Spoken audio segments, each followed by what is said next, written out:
नमस्कार. आज आपण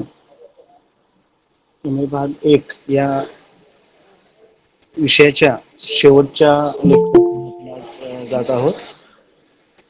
आज आपण विशेष वाङ्मय कृतींचा अभ्यास या अभ्यास पत्रिकेच्या अनुषंगाने या ठिकाणी चर्चा करणार आहोत. साधारणतः गेली 4 दिवस आपले या प्रथम वर्षाच्या प्रथम सत्राच्या अनुषंगाने लेक्चर सुरू झालेले आहेत. आवाज येतोय सगळ्यांना? हो सर. हो हो. तर साधारणतः या 3 एक दिवसांपासून आपल्याला सगळ्यांना या लेक्चरच्या संदर्भात सगळ्यांना माहिती मिळालेली आहे. आज आपण MA मराठीच्या या प्रथम सत्राच्या विशेष वाङ्मय कृतींचा अभ्यास या कलाकृतीच्या अनुषंगाने चर्चा करणार आहोत. सर्वप्रथम मी आपण सगळ्यांना सांगू इच्छितो की आपण सर्वांनी 30 जुलैच्या आधी ज्या विद्यार्थ्यांनी प्रवेश अर्ज भरलेले होते या विद्यार्थ्यांच्या त्यांनी जे विषय निवडले होते या विषयामध्ये नंतर काही थोडे मायनर चेंजेस झालेले होते आणि 30 जुलै नंतर ज्या विद्यार्थ्यांनी फॉर्म भरले त्यांच्या मार्कशीटवरती सगळे विषय आलेले. या बाबतीत आपल्याला व्हॉट्सअप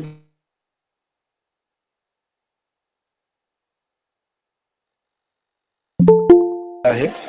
तर याच्यामध्ये साधारणतः विशेष वाङ्मय कृतींचा अभ्यास, साहित्य आणि ललित कला आणि संशोधन पद्धती या 3 विषयांच्या अभ्यासक्रमामध्ये थोडासा बदल झालेला आहे. त्यापैकी एक विषय जो आहे तो विशेष वाङ्मय कृतींचा अभ्यास. जुन्या अभ्यासक्रमामध्ये विशेष साहित्य कृतींचा अभ्यास 2.1 आणि 2.2 असे 2 विषय होते. हे दोन्ही विषय या अभ्यासक्रमामधून वगळून नवीनच विशेष साहित्य कृतींचा अभ्यास असा विषय नवीन NEP 2.0 मध्ये आलेला आहे. तर या नवीन पेपरमध्ये साधारणतः 4 विभागामध्ये 4 वेगवेगळ्या कलाकृती देण्यात आलेल्या आहेत. त्यामध्ये पहिली जी आहे ती WB कोलते यांनी संपादित केलेली गोविंद प्रभू चरित्र, सुधाकर पवारांची मराठी शाळेतील पत्ररूप गद्य, मनोज बोरगावकर यांचा नदीष्ट ही कादंबरी आणि मकरंद साठ्यांचा सूर्य पाहिलेला माणूस. परंतु या 4 कलाकृती या अभ्यासक्रमासाठी निश्चित करण्यात आलेले आहेत. आता या कलाकृती अभ्यासक्रमाला लावण्यापाठीमागचा हेतू कोणता? तर या कलाकृतीच्या माध्यमातून विशिष्ट साहित्य कृतीचा अभ्यास कसा करावा हे समजून घेणं, या साहित्य कृतीचा अभ्यास करत असताना ही साहित्यकृती ज्या लेखकाने लिहिलेली आहे त्या लेखकाचे वाङ्मयीन व्यक्तिमत्व आणि साहित्यकृती यांचा समकाल समजून घेणे. म्हणजे एखादी साहित्यकृती जेव्हा प्रकाशित होते तेव्हा त्या साहित्यकृतीमध्ये त्या लेखकाच्या वाङ्मयीन जडणघडणीबरोबरच त्या प्रदेशाचा, त्या समकाळाचा इतिहास आपल्याला समजून घेता येतो. या समकाळामध्ये त्या लेखकाचं आणि एकूणच त्या प्रदेशाचं प्रतिबिंब कशा प्रकारे प्रकट झालेलं असतं हे त्या कलाकृतीच्या माध्यमातून लक्षात येतं आणि एकूणच त्या साहित्यकृतीचा रूपबंध, त्याच्यातील आशय हे देखील आपल्याला समजून घेता येतं. आता उदाहरणचं पाहायचं म्हटलं तर आपण सर्वांनी बनगरवाडी ही कादंबरी वाचलेली आहे किंवा बनगरवाडी हा चित्रपट आपण पाहिलेला आहे. तर ही कलाकृती वाचल्यानंतर किंवा तो चित्रपट पाहिल्यानंतर आपल्याला मानभागातील म्हणजे मानदेशातील एक प्रदेश आपल्या डोळ्यासमोर येतो. मानदेशातील लोकांची संस्कृती, त्यांचं जीवनमान, त्यांचं राहणीमान या सगळ्याचा अंदाज आपल्याला तो चित्रपट अथवा ती कादंबरी वाचताना लक्षात येतो. म्हणजेच अशा कलाकृतीच्या माध्यमातून त्या कालखंडाचा भोवताल, त्या कालखंडात घडणाऱ्या सामाजिक, सांस्कृतिक, आर्थिक ज्या काही घडामोडी असतील तर त्या या कलाकृतीच्या आधारे आपण समजून घेऊ शकतो. यापैकीच एक पहिली कलाकृती म्हणजे गोविंद प्रभू चरित्र म्हणजे वि. भी. कोलते यांनी संपादित केलेली गोविंद प्रभू चरित्र नावाची ही जी कलाकृती आहे. आता गोविंद प्रभू चरित्राचा जर आपण अभ्यास करायचं म्हटलं तर इसवी सन 12व्या शतकाच्या आसपास म्हणजे 11व्या-12व्या शतकामध्ये महानुभव पंत म्हणजे आपल्याकडे जेव्हा वारकरी संप्रदाय उदयास आला म्हणजे संत ज्ञानेश्वरांच्या पासून नामदेवांच्या एकनाथांच्या पर्यंत आपण वारकरी संप्रदायाचा एक संकल्पना समजून घेत आलो आहोत. या वारकरी संप्रदाय किंवा ज्ञानेश्वरांच्या कालखंडाच्या आधीचा जो कालखंड होता जो यादवकालीन कालखंड आपण म्हणतो या यादव काळामध्ये महानुभव संप्रदाय उदयास आलेला होता. त्या महानुभव संप्रदायाच्या मधील या संप्रदायाचे संस्थापक म्हणून जे होते ते संस्थापक श्री चक्रधर गुरु हे पंच अवतारापैकी चौथे अवतार म्हणून मानले जायचे. त्यामध्ये गोविंद प्रभू चरित्र या माध्यमातून या कलाकृतीच्या माध्यमातून आपल्याला गोविंद प्रभू यांचा जीवनपट जाणून घ्यायचा आहे. या कालखंडातील म्हणजे यादवकालीन कालखंडातील मराठी गद्याचे आकलन किंवा गोविंद प्रभू चरित्रातील आशयसूत्रे आणि त्या काळातील आविष्कार शैली या ठिकाणी आपल्याला सांगता येईल.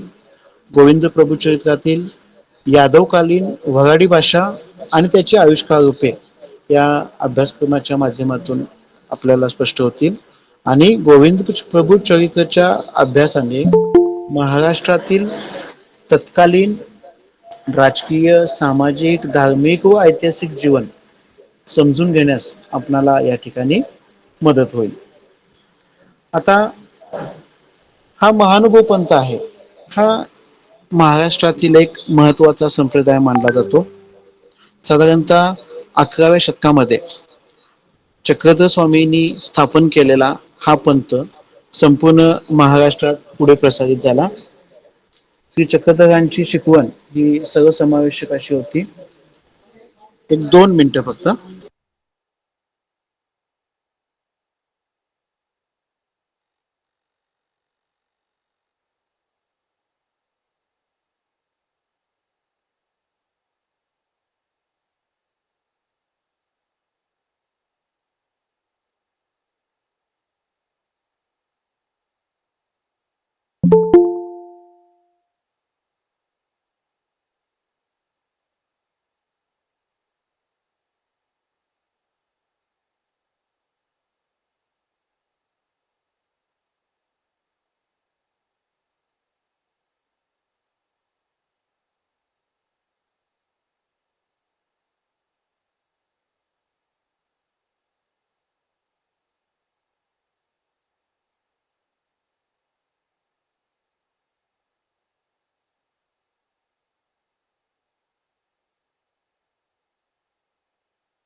तर साधारणतः 11व्या शतकात चक्रधर स्वामींनी स्थापन केलेला हा पंथ पुढे संपूर्ण महाराष्ट्रामध्ये प्रसारित झाला. त्या कालखंडामध्ये श्री चक्रधर स्वामींची जी शिकवण ही सर्वसमावेशक होती. त्यांच्या शिष्य परिवारात किंवा सर्व स्तरातील वर्णनातील लोकांच्या बरोबरच या कालखंडामध्ये स्त्रियांना देखील विशेष स्थान होते. माहिमभट, भटोबास यासारख्या विद्वान ब्राह्मणांबरोबरच कोथोळबा, साथाईसा यासारखे सामान्य भक्तही या संप्रदायामध्ये होते. बाईचा महादाईसा सारख्या काही जिज्ञासू स्त्रिया देखील या कालखंडामध्ये होत्या. जर आपण महदंबेचे ढवळे ऐकले असाल तर आपल्या लक्षात येईल बघा त्या कालखंडामध्ये लग्नात वधू किंवा वर विषयक गायची जी गीतं असायची ती महदंबेच्या ढवळ्यांमधून आपल्या लक्षात येतील. म्हणजेच महानुभव पंथातील विद्वानांनी त्या कालखंडामध्ये विपुल वाङ्मय निर्मिती करून त्या कालखंडातील मराठी साहित्याचे दालन समृद्ध केले होते. यामध्ये या पंचावतार लोकांची चरित्र, साती ग्रंथ, सूत्रपाठ, दृष्टांतपाठ यासारख्या ग्रंथांनी मध्ययुगीन मराठी भाषेचे गद्य किंवा गद्य दालन त्या कालखंडामध्ये समृद्ध केलं होतं. म्हाइंभट या विद्वान शिष्याने सुरुवातीला श्री चक्रधर स्वामींचा जीवनपट उलगडणारे लीळा चरित्र आणि त्यानंतर गोविंद प्रभू चरित्र लिहिलं. आता हा ग्रंथ यादवकालीन भाषा, समाज आणि संस्कृती या चारही अंगानं अभ्यास करण्यासाठी असा महत्वपूर्ण हा गोविंद प्रभू चरित्र ग्रंथ आहे. आणि त्यासाठीच म्हणून या अभ्यासक्रमामध्ये आपल्याला या गोविंद प्रभू चरित्राचा ग्रंथाचा अभ्यास करावा लागणार आहे. आता गोविंद प्रभू चरित्राचा अभ्यास करत असताना हा ग्रंथ कुणी लिहिला तर त्या लेखकाचा अभ्यास करणं महत्वाचं ठरतं. आता हा म्हाइंभटांनी लिहिलेला ग्रंथ आहे.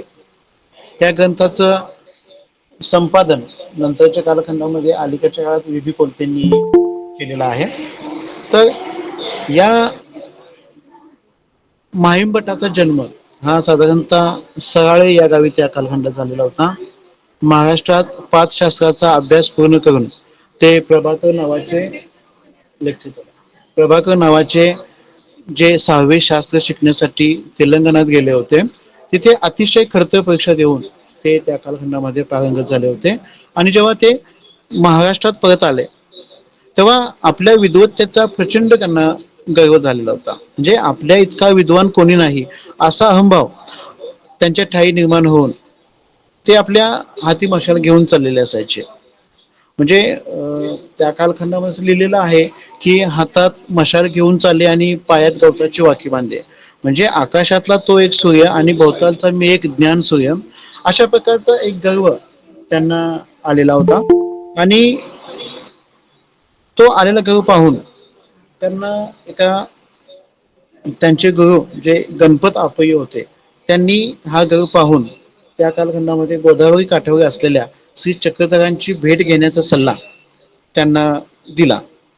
तेव्हा संस्कृत भाषेचा अहंकार असलेले हे म्हाइंभट हे त्या कालखंडामध्ये गोविंद प्रभू चरित्र हे त्या कालखंडामध्ये म्हाइंभटा चक्रधर स्वामींची त्यांनी भेट घेतली. आणि या चर्चेमधून जेव्हा चक्रधर स्वामींनी आणि त्यांची जेव्हा सडेतोड प्रश्नोत्तरे झालेत तर या कालखंडामध्ये जेव्हा त्यांचा अहंकार गळून पडला आणि या म्हाइंभटांना बोध झाला आणि ते या स्वामींच्याकडे आकर्षित झाले.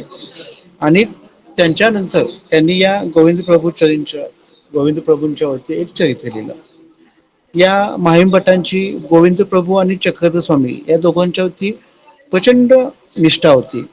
ते घरंदाज श्रीमंत असल्या कारणाने त्यांच्याकडची संपत्ती आणि द्रव्य आणि गोविंद प्रभूंच्या आणि आपल्या मार्गाच्या सेवेकरता अर्पण केली.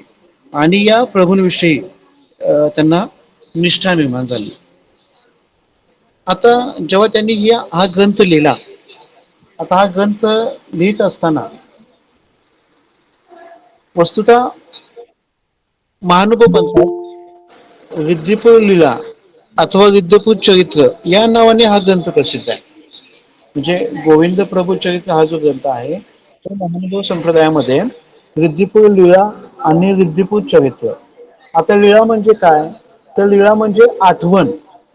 एखाद्या व्यक्तीबद्दलची आठवण जर आपल्याला जपून ठेवायची असेल ही महानुभव संप्रदायामध्ये त्या लीळा लिहिल्या जायच्या आणि त्या लीळेच्या माध्यमातून ह्या आठवणी जपून ठेवल्या जायच्या.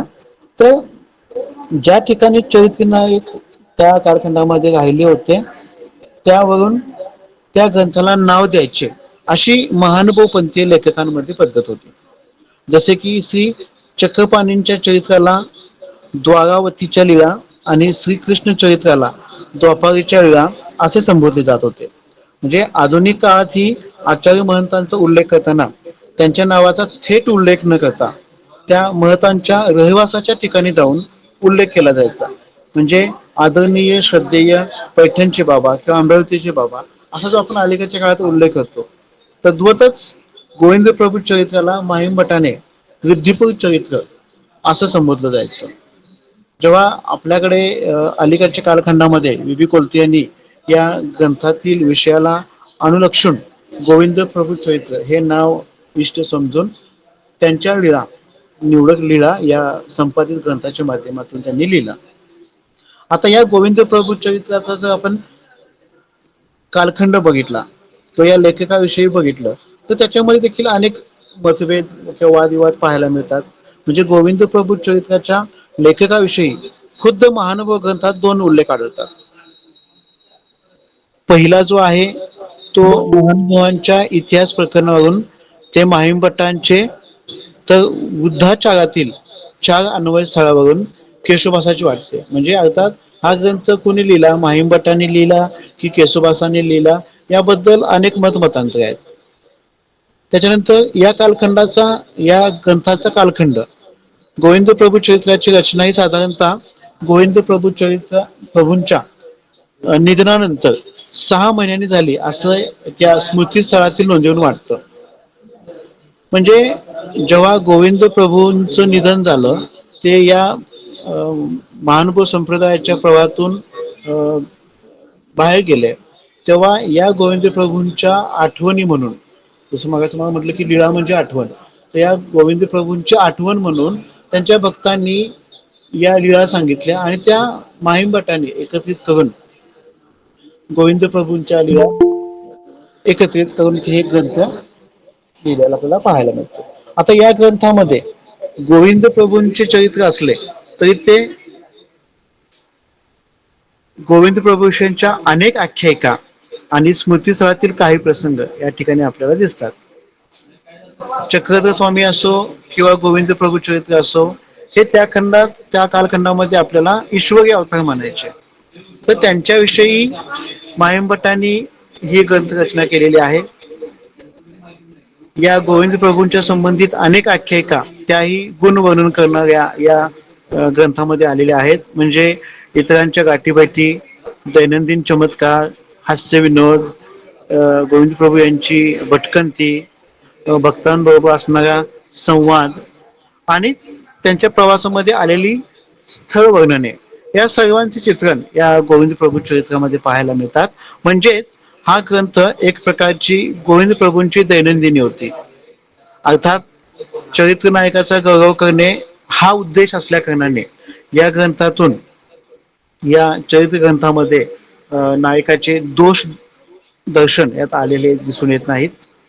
आता या गोविंद प्रभू चरित्राचा आशय जर आपण पाहिला तर गोविंद प्रभू चरित्रात महानुभव पंथाचे 4 अवतार म्हणून श्री गोविंद प्रभू यांचे जीवन चरित्र वर्णलेले आहे. डॉक्टर वि कोलते यांनी संपादित केलेल्या या ग्रंथामध्ये एकूण 323 लीळा आहेत. ज्याप्रमाणे लीळा चरित्राचा पूर्वाधाने एकाग्र होता त्याच पद्धतीने याची देखील. हॅलो हॅलो हॅलो, हा सर आवाज येतोय? प्रोजेक्ट. हॅलो, हा बोला. आवाज येतोय का? हा यायलाय. बोला, काय शंका आहे तुमची? ते प्रोजेक्टच कसं काय? मॅडम आता विषय कुठला चालू आहे आपला? हॅलो, तर साधारणतः या गोविंद प्रभूंचा जन्म हा विद्यपूर प्रांतातील काटसळ या गावी झाला. त्या गोविंद प्रभू चरित्रांच्या या ग्रंथामध्ये 323 लीळा होत्या. सुरुवातीच्या कालखंडामध्ये या पूर्वार्धात 181 आणि उत्तरार्धामध्ये 194 एवढ्या लीळांचा समावेश या गोविंद प्रभू चरित्रामध्ये दिसतो. गोविंद प्रभूंच्या जन्मापासून ते त्यांच्या प्रयाणापर्यंत हे जीवनचरित्र या कालखंडामधून घेतलेला आहे. आता या गोविंद प्रभू चरित्रमध्ये ईश्वर अवताराची प्रचिती अनेकदा आल्याचे दिसते. या काळात विद्यपूरमध्ये गोविंद प्रभू आणि चक्रधर जे पूर्वाश्रमीचे हरपाळदेव होते यांची जी भेट झाली, त्या भेटीचं वर्णन गोविंद प्रभू यांच्या हातात असणारे गुळ आणि शेंगा यासारखे प्रसंग, त्याच्यानंतर हरपाळदेवचा पुढे चक्रधर झालेले, यासारखे जे काही प्रसंग आहेत, जे गुंडमराव जेव्हा विद्यपुरात सर्वांच्या घरी जेव्हा जात असत तेव्हा वेगवेगळ्या समाजामध्ये मधील लोकांच्या घरी गेल्यानंतर तिथले अनुभव या ग्रंथामध्ये आलेले आहेत. त्याच्यानंतर या ग्रंथामध्ये विद्यपुरातील जे माते आई आणि मुलगा यांच्या आई जेव्हा कामाला जात असताना ती आपल्या लेकराला जी शेजारणीच्या हवाले करून जात असते, त्याच्यानंतर जे काही प्रसंग उद्भवले त्याचे चित्रण या वेळेच्या माध्यमातून दिलेलं आहे.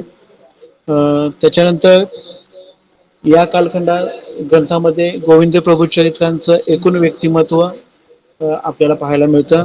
त्याच्यामध्ये गोविंद प्रभूंचा जो अवतार होता, त्यांचे बाह्य व्यक्तिमत्व कसे होते, त्याचे सविस्तर वर्णन या ग्रंथामध्ये दिलेलं आहे. म्हणजे दाढी त्यांची बेंबीपर्यंत वाढलेली, केसाच्या जटाची वेणी घातलेली, 16 हात वस्त्र नेसणे आणि तेच पांघरणे, कुठेही स्थिर नाही, बसले की उठणार, उठले की बसणार, दूर धावणार, आभाळाकडे पाहत चालणार, हातात शेंगोळे घेणार, कोणालाही बोलताना आओ मेली जाय असा शिवीवजा शब्द प्रयोग करणार किंवा एकच शब्द पुन्हा पुन्हा म्हणणार, अशी त्यांची सवय होती.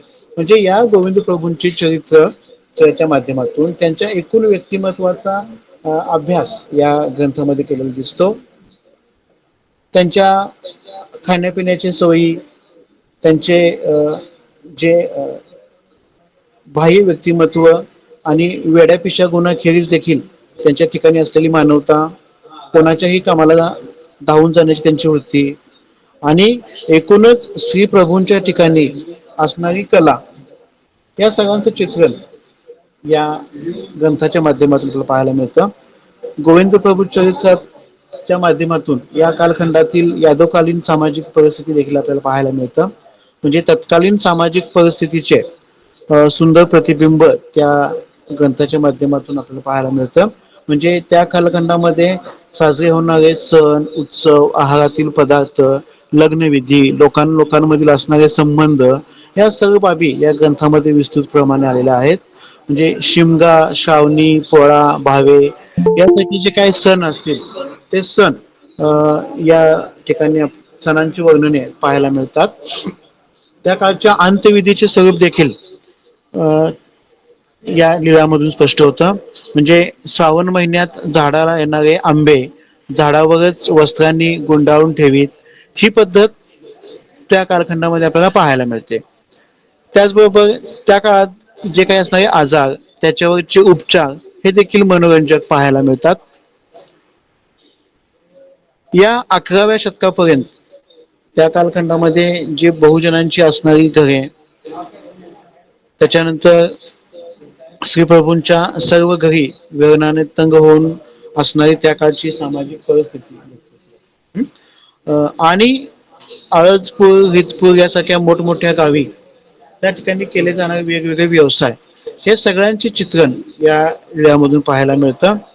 या चरित्राच्या माध्यमातून आपल्याला त्या कालखंडातील एक भौगोलिक महत्व लक्षात येतं. म्हणजे श्री प्रभू चरित्र, गोविंद प्रभू चरित्र हे मराठी भाषिकांसाठी आणि अभ्यासकांसाठी अनेक अर्थानं महत्वपूर्ण आणि ऐतिहासिक, भाषिक आणि भौगोलिक पातळीवरून अभ्यासनीय वाटतं. कारण त्या कालखंडामध्ये त्या काळात म्हणजे आत्ता साधारणतः आपण अमरावती जिल्हा बघतो, या अमरावती जिल्ह्यामध्ये त्या कालखंडातील छोटी मोठी गावे होती, त्या गावांची नावं या ग्रंथामध्ये आपल्याला पाहायला मिळतात. म्हणजे ती जुनी कोणकोणती गावे होती याचाही धुंडोळा आपल्याला या ग्रंथाच्या माध्यमातून पाहता येतो. औरंगजेबच्या आक्रमणाने खुद्द चरित्र नायक गोविंद प्रभूंच्या मालकीच्या राजमठांचे मशिदीत कसे रूपांतर झाले याचे देखील अंदाज आपल्याला या ग्रंथ वाचनातून पाहायला मिळतो. आता या चरित्राचं जर आपण भाषिक महत्व बघितलं तर महानुभव ग्रंथ दालनातील सर्वच ग्रंथ महत्वपूर्ण आहेत. त्यापैकी हा एक महत्वाचा ग्रंथ आपल्याला पाहायला मिळतो म्हणजे लीळाचरित्रासारखा आद्य गद्य ग्रंथ यादवकालीन मराठीमध्ये आपल्याला पाहायला मिळतोच. परंतु गोविंद प्रभू चरित्राचे भाषिक वेगळे पण हे आपल्याला आणखीन सांगता येईल. म्हणजे या ग्रंथातील जी भाषा आहे ही मराठवाडा, विदर्भ, खानदेश या प्रांताबरोबरच तेलंगण आणि कन्नड मधील काही शब्द देखील या भाषेमधील आपल्याला पाहायला मिळतात.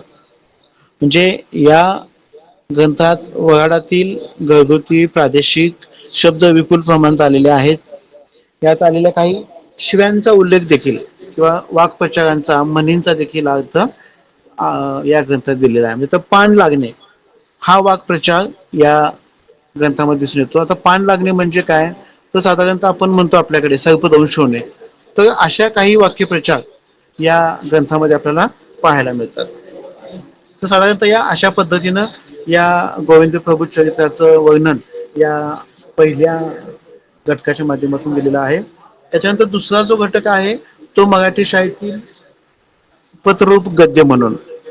आता या मराठी शाळेतील पत्ररूप गद्यामध्ये साधारणतः मराठी शाळेतील पत्ररूप गद्याचं स्वरूप समजून घेणं, मराठी शाळेतील पत्ररूप गद्य लेखनाच्या प्रेरणा समजून घेणं, मराठी शाळेतील पत्रलेखनाच्या पद्धती आणि ऐतिहासिक पत्रसंग्रहाचा वाङ्मयीन अभ्यास करणं या हेतूनं हा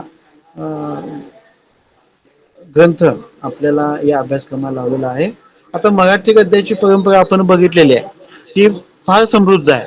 म्हणजे गोष्ट, लोककथा, बोधकथा, नीतिकथा, शृंखल कथा, प्राणिकथा, आख्यायिका, आख्यान इत्यादी मौखिक परंपरेपासून ते शिलालेख, ताम्रपट, टीकाभाष्य, चरित्र गद्य, बखर, पथरूप, निबंध, ललित आणि अलीकडच्या कालखंडामधील कथा, कादंबरी, नाटक, चरित्र, आत्मचरित्र, रोजनिशी म्हणजे इत्यादी या प्राचीन, मध्ययुगीन आणि आधुनिक वाङ्मय प्रकारामधील वेगवेगळे रूपबंध स्वीकारत ही परंपरा अधिक बळकट होत आलेली आहे. आता खर तर लेखनाचं गद्यरूप विचार भाषेला अनुरूप असतं. म्हणजे बौद्धिक संगती साधण्याच्या उद्देशाने शब्द, वाक्यखंड, वाक्य आणि वाक्यमालिका यांची विस्तार करणारी भाषा म्हणजेच गद्यलेखन असतं. आता जसं मगाशी आपण यादवकालीन महानुभवीय साहित्य बघितलं, त्याच्यानंतर वारकरी संप्रदाय आला, शिवकालीन, पेशवेकालीन आणि नंतर आधुनिक मराठी कालखंड इतिहासात आधुनिक मराठी वाङ्मयाचा कालखंड किंवा इतिहास आपण पाहायला मिळतो. पहिल्या घटकामध्ये आपण यादवकालीन कालखंडाचा अभ्यास केला. या घटकामध्ये आपण शिवकालीन किंवा पेशवेकालीन कालखंडाचा अभ्यास करतो. त्याच्यामध्ये शिवकालीन आणि पेशवेकालीन बखर आणि पथरूप गद्य यांचा अभ्यास आपल्याला करायचा आहे. साधारणतः इंग्रजी राजवटीत मराठी गद्याचा इंग्रजी अवतार अशा काळाच्या विविध टप्प्यातून त्या काळातील विविध राजवटीमधून मराठी गद्याचा हा प्रवाह विकसित होत आला. जर मराठी गद्य लेखनाचा प्रारंभ आपण बघितला तर तो शिलालेख, ताम्रपट यासारख्या कवी लेखापासून झालेला दिसतो. म्हणजे गद्य लेखनाच्या प्रारंभ काळातील या कोरीव लेखांमध्ये अर्थात ते काही धार्मिक भावनेने दिलेली दानपत्रे असतील, पंडितांच्या योग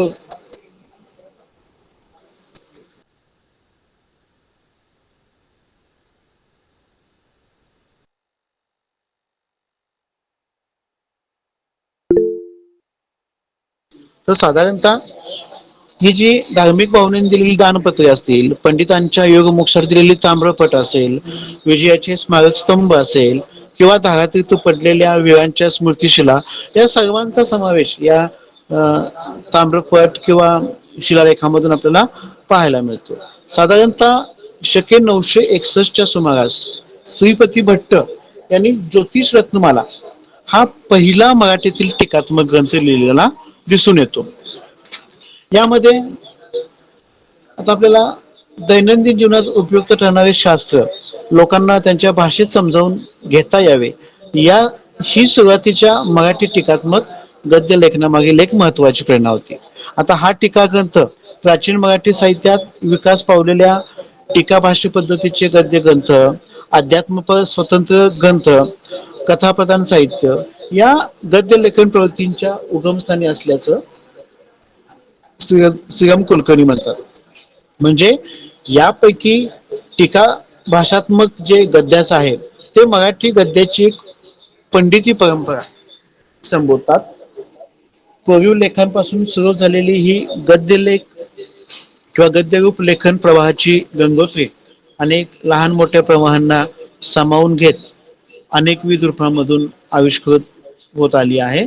आणि यापैकीच एक प्रवाह असलेल्या मराठी शाळेतील पत्ररूप गद्याचा अभ्यास आपल्याला या ग्रंथरूपाच्या आधारे करायचा आहे. आता ऐतिहासिक पत्रांचा विचार आजवर इतिहासामध्ये अनेक पद्धतीने केला गेलेला आहे. म्हणजे साधारणतः सुधाकर पवारांचं बघितलं तर आजच्या या आपल्या ग्रंथलेखनामध्ये साधारणतः इसवी सन 1650 ते 1750 या एका शतकातील मराठी शाळेतील पत्ररूप गद्य या ग्रंथाद्वारे ऐतिहासिक पत्ररूप गद्याचा केलेला वाङ्मयीन व भाषिक अभ्यास हा अत्यंत उल्लेखनीय आहे. म्हणजे भाषेच्या तसेच साहित्याच्या विद्यार्थ्यांना हा अभ्यास संशोधनाची वाट दाखवणार आहे. आता या कालखंडामध्ये ऐतिहासिक घटना घडामोडींचा मुख्य केंद्र हे छत्रपती शिवाजी महाराज यांचे व्यक्तित्व आणि कार्यकर्तृत्व आहे. म्हणजे छत्रपती शिवाजी महाराजांनी आपल्या बुद्धियुक्त सहिष्णुता आणि शक्ती साध्याने यावनी सत्ता उद्ध्वस्त करून आर्य संस्कृतीचे पुनरुज्जीवन केले. हा अद्वितीय पराक्रम हिंदुस्थानातील सामाजिक आणि राजकीय क्रांतीचा एक आदर्श नमुना म्हणून इतिहासात कायमस्वरूपी स्थिर झाला. त्यांच्या पश्चात जवळपास 150 वर्ष छत्रपती संभाजी महाराज, छत्रपती राजाराम महाराज, महाराणी ताराबाई, छत्रपती शाहू आणि पुन्हा पेशवे या अखंड हिंदुस्थानभर या लौकिक इंग्रजी काळापर्यंत हा लौकिक कायम ठेवलेला दिसतो. म्हणजे हा संपूर्ण काळ हा मराठी शाहीचा काळ. या काळातील इतिहास पुरुषांनी राज्यकारभार करताना केलेला पत्रव्यवहार हा इतिहासाची विश्वसनीय साधने म्हणून महत्वाचा असला तरी भाषिक आणि वाङ्मयीन दृष्टीनेही तो तितकाच महत्वाचा ठरतो. म्हणजे भाषा हा घटक विचारात घेऊन अभ्यास करत गेलाच काळाच्या असलेला विकास आपल्याला ध्यानात घेण्यास मदत होतो. कारण सामाजिक जीवन विभागाच्या विकासाबरोबरच समाजाची भाषिक वृद्धी आणि भाषिक विभागाचा विकास घडून येतो. म्हणजे ऐतिहासिक पत्ररूप गद्याच्या अभ्यासातून इतिहासाव्यतिरिक्त भाषा आणि वाङ्मय यांच्या अंगाने आपल्या हाती काय लागेल हा प्रश्न अगोदर सोडवल्याशिवाय आपणास पत्ररूप या गद्याचा अभ्यास करण्याचा हेतू स्पष्टपणे ध्यानात येणार नाही. आता खरं तर ही सर्व पत्रे वाङ्मयीन हेतू समोर ठेवून लिहिलेली नाहीत, परंतु त्या पत्रातून तत्कालीन भाषा, वाक्यरचना, सुभाषिते, म्हणी, वाक्प्रयोग, शब्दयोजना, इतर भाषेचा असणारा संपर्क इत्यादी भाषिक घटक समजून घेण्यास आपल्याला मदत होते. आणि याबरोबरच आशय आणि अभिव्यक्तीच्या दृष्टीने जर विचार केला तर तत्कालीन कालखंडातील सामाजिक, राजकीय, सांस्कृतिक, धार्मिक आणि कौटुंबिक जीवनाचा आशय प्रामुख्याने आपल्याला अभिव्यक्त होतो. म्हणजे युद्धपूर्व घटना घडामोडी, स्त्री जीवन, सांप्रदायिकता, त्या खंडातील न्याय निवडण्याची पद्धत, महसूल व्यवस्था, पर्यावरण, निसर्ग, ऋतुमान, अन्नधान्य व पीक पाणी इत्यादींचा जो वापर आहे तो या ठिकाणी आपल्याला अभिव्यक्त होताना दिसतो. म्हणजे वाङ्मयीन अभिव्यक्तीच्या अनुषंगाने पाहता पत्र लिहिणाऱ्या माणसांचे स्वभाव दर्शन, व्यक्तिदर्शन, विचार सौंदर्य, चिंतनशीलता, पत्रलेखन पद्धती आणि भाषा सौंदर्य म्हणजे एकूणच गद्य वैभवाला प्राप्त झालेला राजेशाहीचा थाट यांची अभिव्यक्ती होते. म्हणजे ऐतिहासिक पत्ररूप गद्य हे जरी इतिहास अभ्यासाचे अस्सल साधन असले तरी सामाजिक, सांस्कृतिक आणि धार्मिक जीवन विभागाचे ते दस्तऐवज देखील ठरताना आपल्याला पाहायला मिळतात. आता हा अभ्यास करत असताना जर आपण मराठी शाळेतील पत्ररूप गद्याच्या प्रेरणा जर आपण बघितल्या तर कोणत्याही वाङ्मय प्रकाराच्या प्रेरणा या त्या त्या कालखंडातील जसं आपण मगाशी म्हटलं की समाज जीवन, संस्कृती आणि धर्मव्यवस्था, रूढी, प्रथा, परंपरा यांच्यामध्ये असतात. म्हणजे वाङ्मय निर्मितीला अनेकविध कारणे असतात. या कारणांमध्ये त्यांनी त्या समाजाचा पूर्व इतिहास, त्यातील तत्कालीन धर्म, चालीरीती, सांस्कृतिक दर्जा आणि इतर लोकांशी असलेला संबंध, नैतिक आचार विचार, धार्मिक भावना, आर्थिक आकांक्षांना मिळत असलेला वाव किंवा त्याचा अभाव याचा त्या वाङ्मय सेवकाच्या मनाची ठेवण, त्याचे शिक्षण, त्याचा सामाजिक दर्जा, त्याची इच्छा आकांक्षा या सर्वांची कारणे ही त्या ठिकाणी सांगितलेली असतात. त्या दृष्टीने मराठी शाळेतील पत्ररूप गद्य लेखनाच्या प्रेरणांचा विचार करताना आपणास या पत्रलेखनाच्या कारणांचा विचार करावा लागतो.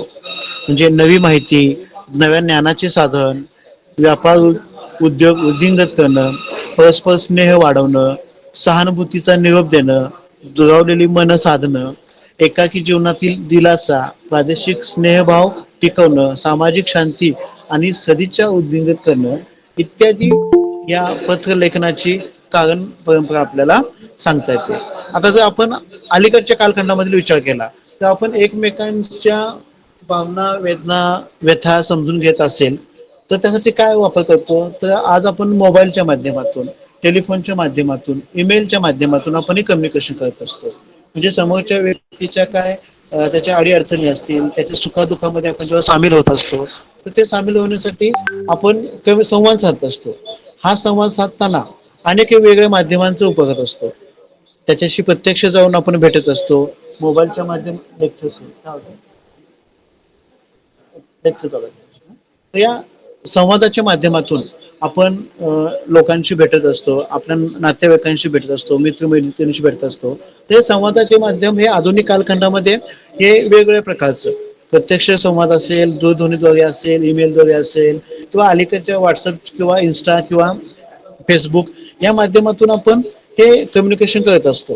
व्हिडिओ कॉलिंगच्या माध्यमातून एकमेकांशी बोलत असतो. पण जर आपण हा कालखंड मराठी शाळेच्या काळामध्ये गेलो तर त्यावेळेला लोकांना संपर्क साधण्याचं माध्यम काय होतं, तर ही पत्रव्यवहार. म्हणजे साधारणतः आपण गेल्या 15-20 वर्षाच्या पाठीमागे जर गेलो तरी देखील पत्रलेखन ही पद्धत होती. म्हणजे आपल्याकडे जे काही आता आपल्या या लेक्चर्समध्ये जॉईन असणारी जे अगदी 40च्या पुढे असणारे जे आपले सगळे मित्र असतील यांनी त्या कालखंडामध्ये पत्रलेखन केलेलं असेल तर तेव्हा या संवादासाठी म्हणून आपण पत्रलेखन ही संकल्पना वापरत होतो. पत्राच्या माध्यमातून एकमेकांची सुखदुःख, भावभावना आपण समजून घेत होतो. त्याच्यामध्ये उत्तरोत्तर बदल होत गेला. आता या ऐतिहासिक पत्रलेखनामध्ये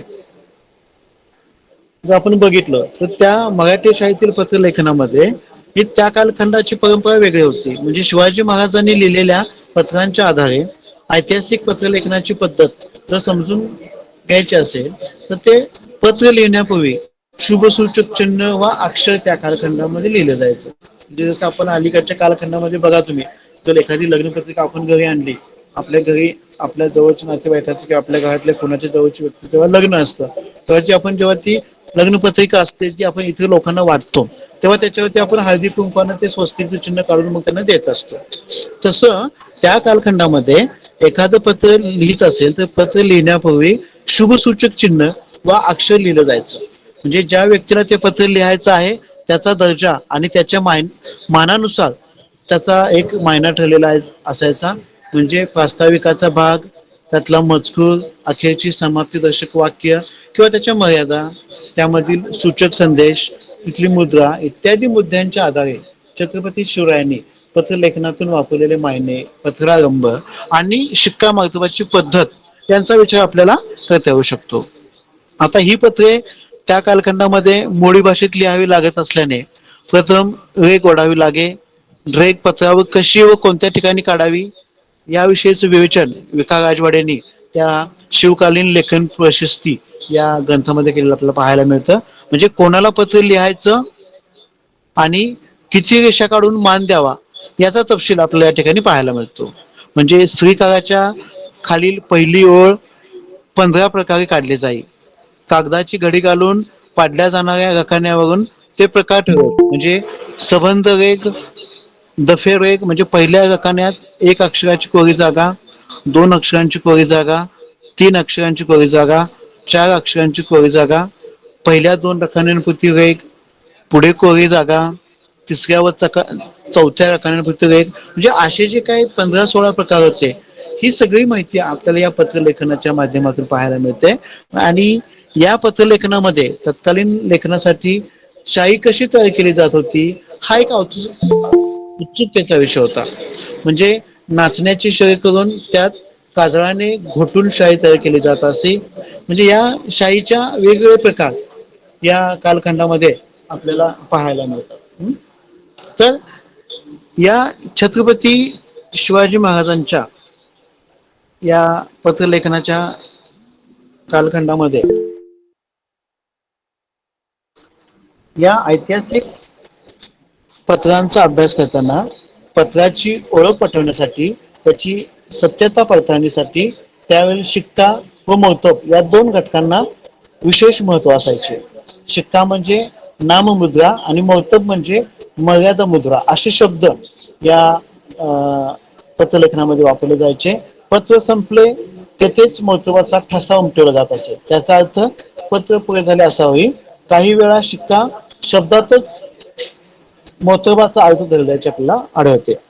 म्हणजे छत्रपती शिवाजी महाराजांप्रमाणेच तत्कालीन सरंजामी, सरदार, सरकारकडून देशाधिकारी वगैरेंची शिक्के या ठिकाणी असलेला पाहायला मिळत. आता या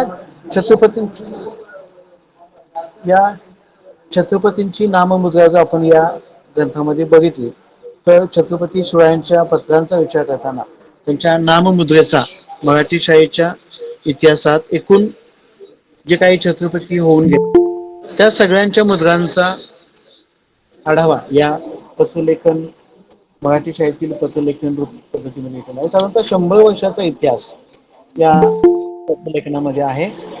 पत्रांचा कालनिर्देश त्याच्यामध्ये दिलेला आहे. हॅलो मुसलमानी व मराठी बहिरे म्हणजे मोहरम, हॅलो सफर, हॅलो रबील अव्वल.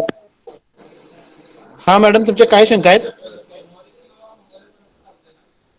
सानिका मॅडम, तर या पत्रांच्या माध्यमातून मुसलमानी आणि मराठी महिने म्हणजे मुसलमानी महिन्यांच्या मध्ये मोहरम, सफर, रबील अव्वल, रबील आखर, जमादिल अव्वल किंवा जमादिल आखर, रजब, साबान, रमजान, सवाल, जिलकाद, जिल्हेज अशा 12 महिन्यांचे उल्लेख या पत्ररूपात आढळतात. मराठी महिन्यांच्या मध्ये चैत्र, वैशाख, ज्येष्ठ, आषाढ, श्रावण, भाद्रपद, आश्विन, कार्तिक, मार्गशीर्ष, पौष, माघ आणि फाल्गुन अशी 12 महिने या ठिकाणी या पत्रलेखन पद्धतीमध्ये दिसतात. मराठी महिन्यात 2 पंधरवडे असतात. पहिल्यास शुद्ध पक्ष तर दुसऱ्यास वद्य किंवा बहुल पक्ष म्हणतात.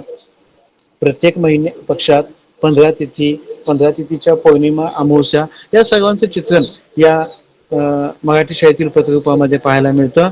या बरोबरच काही सणांचा देखील उल्लेख या पत्रलेखन पद्धतीमध्ये दिसतो.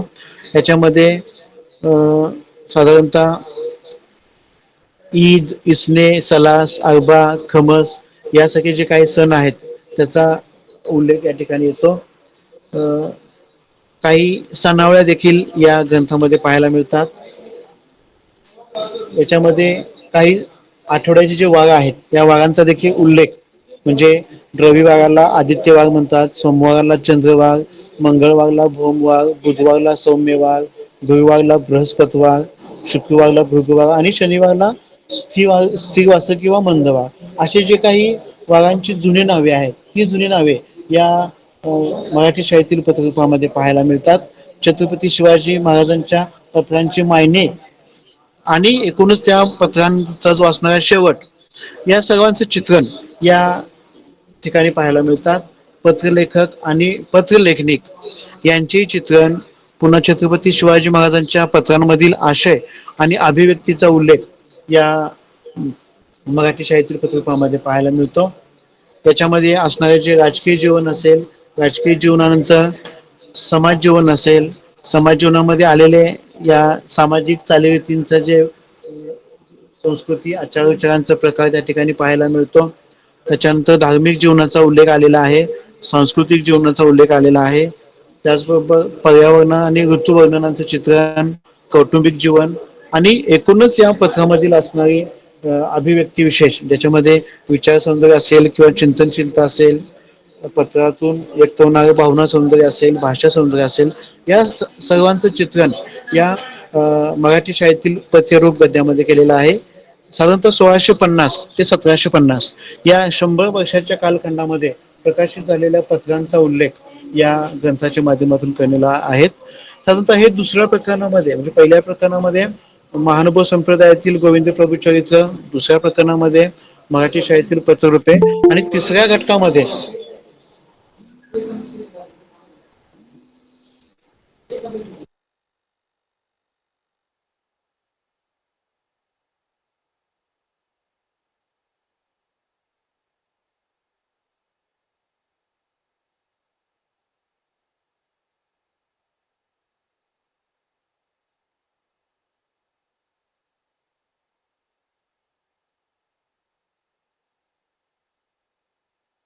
तर तिसऱ्या घटकामध्ये मकरंद साठे यांच्या सूर्य पाहिलेला माणूस या नाटकाचं चित्रण आलेलं आहे.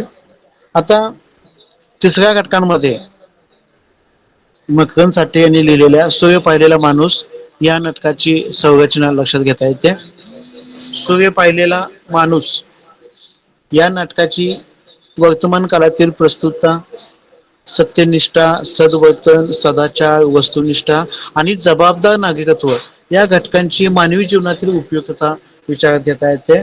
सत्यशोधनाचा आणि तो आचरणात आणण्याचा संघर्ष आणि प्रवास समजून घेणं, नाटकाच्या आशय अभिव्यक्तीतील प्रायोगिकता अभ्यासणं आणि या नाटकातील जीवनमूल्य आणि वाङ्मयीन मूल्य यांची चर्चा करणं आणि मराठी वैचारिक नाटकाच्या परंपरेत सूर्य पाहिलेला माणूस या नाटकाचे स्थान निश्चित करणं या भूमिकेतून ही कलाकृती या अभ्यासक्रमाला लागलेली आहे. आता जर या नाटकाचा जर आपण अभ्यास केला तर या नाटकाचा पहिला प्रयोग हा साधारणतः 24 जानेवारी 1999 मध्ये सादर करण्यात आला. म्हणजे सॉक्रेटिसच्या जीवनावरचे हे जे नाटक असले तरी सॉक्रेटिसचे चरित्र मांडणारे हे नाटक नाही.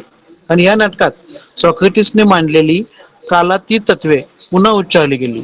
म्हणजे सत्याला अनेक परिमिती असतात, संपूर्ण सत्य असे काही नसते या न्यायाने सॉक्रेटिसच्या विचारांनाही तपासून पाहता येते.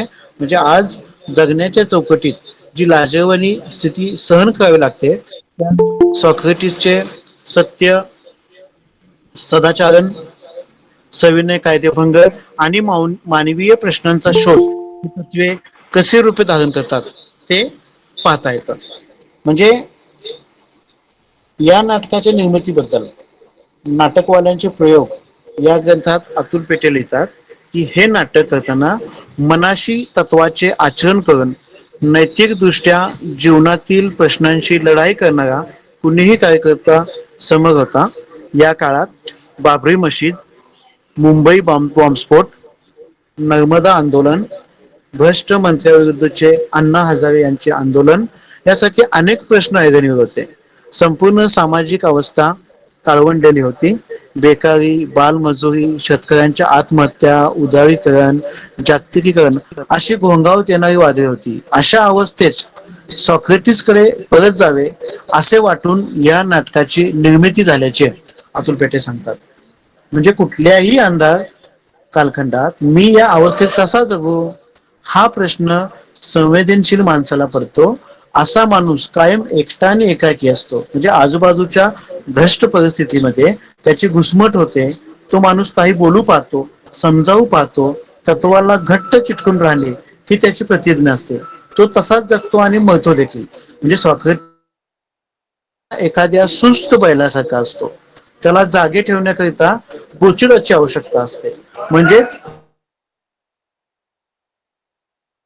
करता येत नाही असं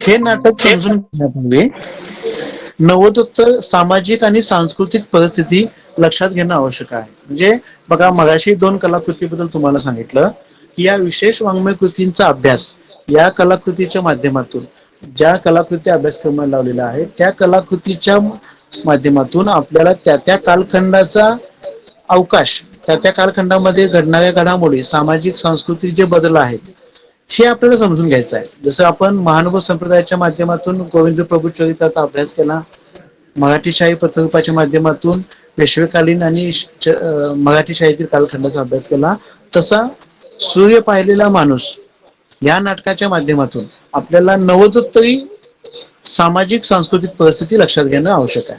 कारण या नाटकाने 1990 नंतरच्या सामाजिक आणि सांस्कृतिक परिस्थितीमुळे त्यातल्या चेहरा हरवल्याच्या वैचारिक अवस्थेवर नेमकेपणाने बोट ठेवले असते. कारण सामाजिक परिस्थिती सर्वंकष आणि गुणात्मक पद्धतीने बदलली. पाश्चात्य पद्धतीच्या आधुनिकीकरणाची सुरुवात 150 वर्ष त्यांच्या जगण्या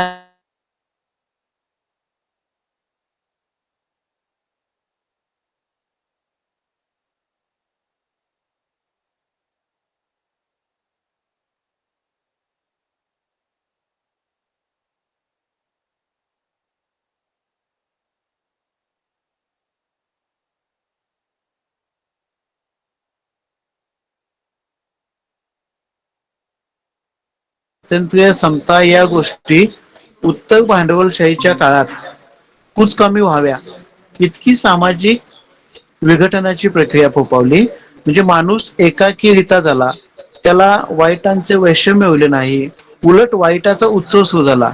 जर आपण जर व्हर्च्युअल रियालिटी बघितली, जसं की मगाशी मला म्हटलं, पत्रलेखनाच्या पद्धतीमध्ये आपण हस्तलिखित पत्र जेव्हा पाठवायचो तेव्हा एकमेकांच्या भावना आपण समजून घेत होतो. ती पत्र वाचत असतानाची जी आपली मानसिकता किंवा भावनिकता असायची ती वेगळी असायची. आज आपण एका व्हर्च्युअल रियालिटी, व्हर्च्युअल जगण्या म्हणजे आभासी जगण्या वास्तवामध्ये आपण जगताना दिसतो. तर या आभासात्मक वास्तवाचे आगमन झालेल्या या काळात वास्तव हेच जणू कविकथा झाले. म्हणजे बदललेल्या परिस्थितीचा अन्वयार्थ लावणाऱ्या विचारधारा असमर्थ झाल्यामुळे जाणवणाऱ्या असंगत भावनांची व्याकुळता वाढलेली दिसते. म्हणजे आज इतर साहित्य प्रकाराच्या तुलनेत नाटक या प्रकाराबाबत अधिकच अडचणीची परिस्थिती झालेली दिसते. म्हणजे मराठी साहित्यामध्ये ज्याप्रमाणे साठोत्तरी हा शब्द प्रयोग वापरला गेला, त्याच लक्षार्थाने नव्वदोत्तरी असा देखील शब्द प्रयोग वापरला गेलेला दिसतो. म्हणजे मराठी नाटकांसंदर्भात नव्वदोत्तरी नाटक अशी एक काप काढून मांडणी करणे थोडेसे संदिग्धपणाच आपल्याला वाटतं. कारण साठोत्तरी काळ हा राजकीय, सामाजिक आणि वैयक्तिक स्वप्नभंगाचा काळ होता, तर नव्वदोत्तरी काळ हा कित्येकांसाठी दुःखद होता. म्हणजे आपण जगतो आहोत ते वास्तव की स्वप्न याबद्दल संभ्रम वाटावा अशी ही परिस्थिती होती. कारण या कालखंडामध्ये एक महानगरी जगण्याचं आलेलं पाहायला मिळतं. अनेक लोक खेड्याकडून शहराकडे जाऊ लागली, शहराचं अनुकरण करू लागली, शहराच्या संस्कृतीचा म्हणजे नव्वदोत्तरी कालखंड जर आपण बघितला तर या कालखंडामध्ये बरीच लोक ही आधुनिकीकरणाकडे ओढली जाऊ लागली. आधुनिकीकरणाकडे जात असताना अनेक गोष्टी त्यांनी आत्मसात केल्या गेल्या दिसतात. म्हणजे 70च्या दशकात मराठी नाटकांनी एक बहराचा काळ निर्माण केला होता. म्हणजे लोकमान्य आणि राजमान्य अशी बरीच नाटके या कालखंडामध्ये लिहिली गेली होती. या नाटकाने मराठी रसिक सुखावला होता, कारण नाटक करणारी ही या सुखमय जाणीवेने तृप्त झाले होते. म्हणजे प्रायोगिक रंगभूमी असतील, संगीत नाटक असतील, ही कालखंड या कालखंडामध्ये प्रचंड प्रमाणात आलेले दिसतात. पण नव्वदोत्तरी कालखंडामध्ये हे वातावरण वेगळं दिसतं. आता सूर्य पाहिलेला माणूस हे मराठीतील नव्वदोत्तर कालखंडानंतरचे एक महत्वाचं नाटक. म्हणजे मनोरंजन आणि स्मृती थिएटर्स या संस्थांनी या नाटकाचा पहिला प्रयोग हा 24 जानेवारी 1999 रोजी भरतनाट्य मंदिर पुणे येथे सादर केला. या नाटकाला वर्तमान समाजाचा वैचारिक चेहरा हरवल्याचा एक वास्तविक संदर्भ आहे. म्हणजे विवेकी आणि जबाबदार माणसे ही शासक जमातीला कशी नको असतात. बघा, विवेकी आणि जबाबदार माणसे ही शासक जमातीला कशी नको असतात हे सार्वत्रिक आणि सर्वकालिक सत्य आहे. हे नाटक अधोरेखित करतं. आता मकरंद चाटे हे मराठीतील गंभीर नाटक आणि कादंबरकार आहेत. म्हणजे सामान्य माणूस आणि त्याच्या भोवतालची परिस्थिती याच्यातले ताण ते या लेखनातून मांडतात. सूर्य सूर्य या नाटकालाही एक वर्तमान काळातील ताणाचा संदर्भ आहे. म्हणजे सूर्य पाहिलेला माणूस या नाटकाच्या निर्मितीच्या मुळाशी हॅलो हॅलो क्या कर रहे हॅलो या नाटकाच्या मुळाशी काय विचार होता किंवा काय दृष्टिकोन होता हे सांगताना मकरंद साठे म्हणतात की हे नाटक लिहित असताना एक दृष्टिकोन निश्चित होता की आजची हॅलो सामाजिक परिस्थिती आणि मी या गोष्टी नाटकाच्या विषयाचं नातंच असलं पाहिजे. सॉक्रेटिसचे काही विचार हे आजच्या परिस्थितीत जास्त महत्वाचे ठरतात. जे सॉक्रेटिसच्या तत्वज्ञानातील 5 गोष्टी मला आजच्या परिस्थितीत जास्त महत्वाच्या वाटतात. त्या कोणत्या 5 गोष्टी तर सत्याचा निरलस शोध आजच्या विखंडित मानसिक अवस्थेत तो फार महत्वाचा ठरतो. केवळ सत्याचा शोध घेऊन भागत नाही तर ते आचरणात आणावं लागतं. आयुष्य नेमकं कशानं समृद्ध होतं हा आजच्या युगातील मोठा प्रश्न आहे. म्हणजे नैतिकतेला संपूर्ण फाटा देऊन आयुष्य संपन्न होऊ शकत नाही असं सॉक्रेटिसचं तत्वज्ञान सांगतं. चौथी गोष्ट कोणती तर कला उमगलेलं सत्य मला आचरणात आणायचं आहे पण समाज कायदा त्या बाजूचा नाही. म्हणजे एखादं उमगलेलं सत्य जर मला आचरणात आणायचं असेल तर समाज कायदा जो आहे तो मला आचरणात आणून देत नाही. अशा वेळेला मी माझी वागणूक कशी ठेवणार आणि हा मुद्दा माझ्या मते नाटकाचा गाभा आहे. आपल्याला वाटणारी हवी असणारी कृती जे आपल्याला वाटणारी हवी असणारी कृती घडवून आणण्यासाठी मी दुसऱ्यावर किती अवलंबून राहणार.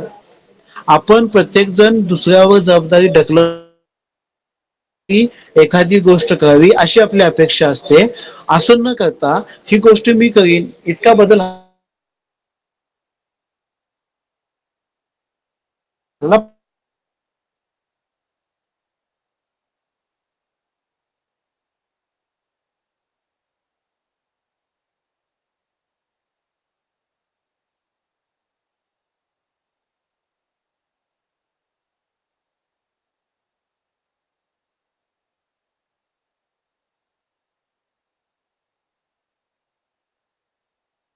रंगभूमीवर 1955 ते 1975 या काळात प्रायोगिकता आली. प्रायोगिकता ही कलावंतांची अपरिहार्य आवश्यकता असते. ती तशी असली तरच ती अस्सल कलात्मक प्रायोगिकता म्हणून ठरते. आणि ही प्रचाराचे किंवा शिकवणुकीचे साधन म्हणून ही नवीनता कलेत किंवा नाटकात येते. ती काही सारीच्या सारी प्रायोगिकता नसते. पण मकरंद साठे लिखित आणि अतुल पेठी दिग्दर्शित सूर्य पाहिलेला माणूस हे नाटक म्हणजे गेल्या पाव शतकात जी काही महत्वाची प्रायोगिक नाटके प्रयोगांकित होऊन गेली त्यातलेच एक महत्वाचे नाटक म्हणून हे नाटक पाहता येईल. म्हणजे आज जागतिकीकरणाच्या आणि बाजारपेठी अर्थव्यवस्थेच्या गट्यात एक नवी मूल्य व्यवस्था आकारास आली आहे. राजकीय दहशतवादाचे काय करायचे व्यापारी दहशतवादाचे काय करायचे मानवी समतेचे मानवी मूल्यांचे काय करायचे असे अनेक प्रश्न निर्माण झालेले आहेत. म्हणजे ही सगळी मूल्य उद्ध्वस्त होत असताना खऱ्या अर्थाने भरीव समृद्ध आयुष्य कसं जगायचं सत्याचे आकलन होणे म्हणजे काय या बाबी किमान चर्चेच्या केंद्रस्थानी असणे आवश्यक आहे.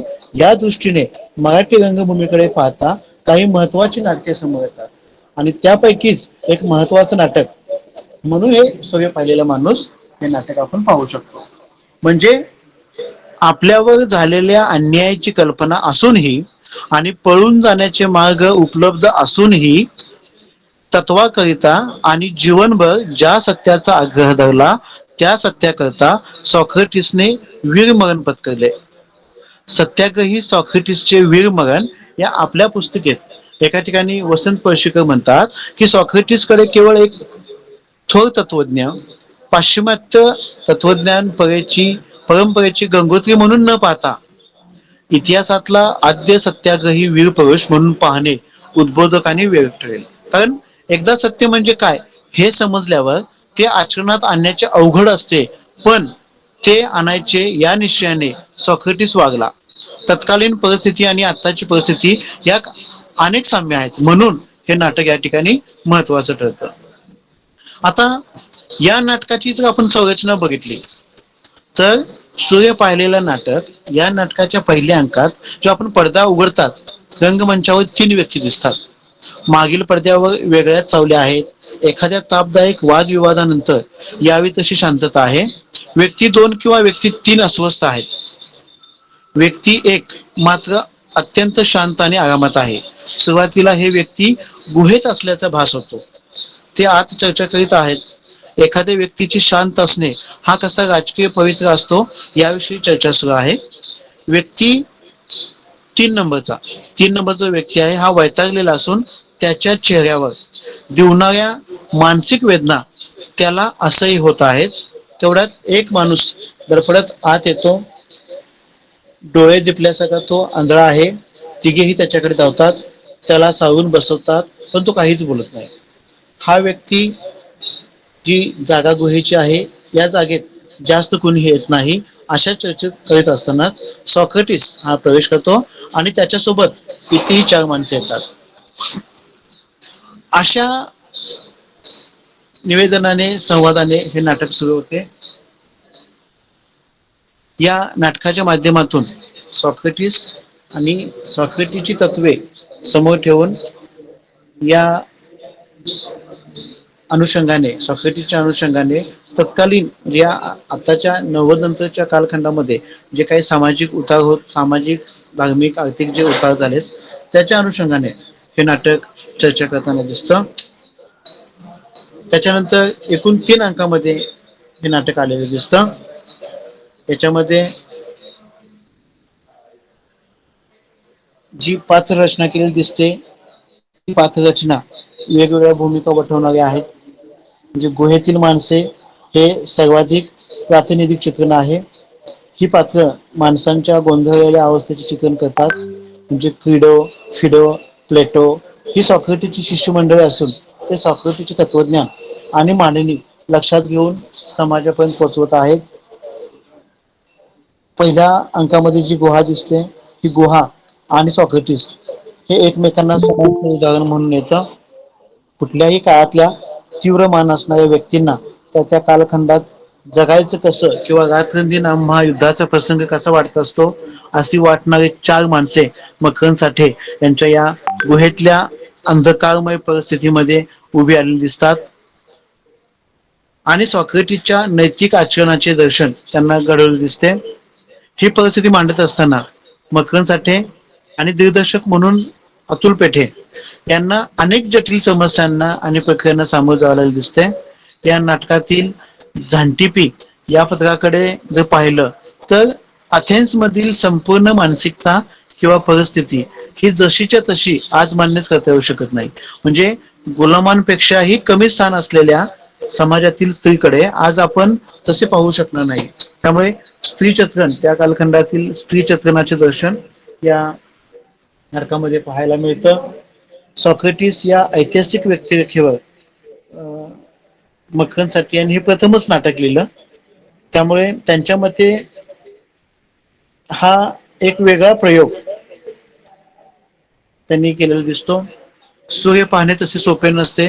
म्हणजे उगवतीचा अक्षर मावळतीचा सूर्य कुणीही पाहू शकतो, परंतु उद्यापासून अस्तापर्यंत उघड्या डोळ्यांनी सूर्य पाहणारा माणूस सापडणे ही जगाच्या पाठीवर अत्यंत दुरापस्त गोष्ट आहे. असा सूर्य म्हणजे संपूर्ण सर्वांगीण सत्य होय.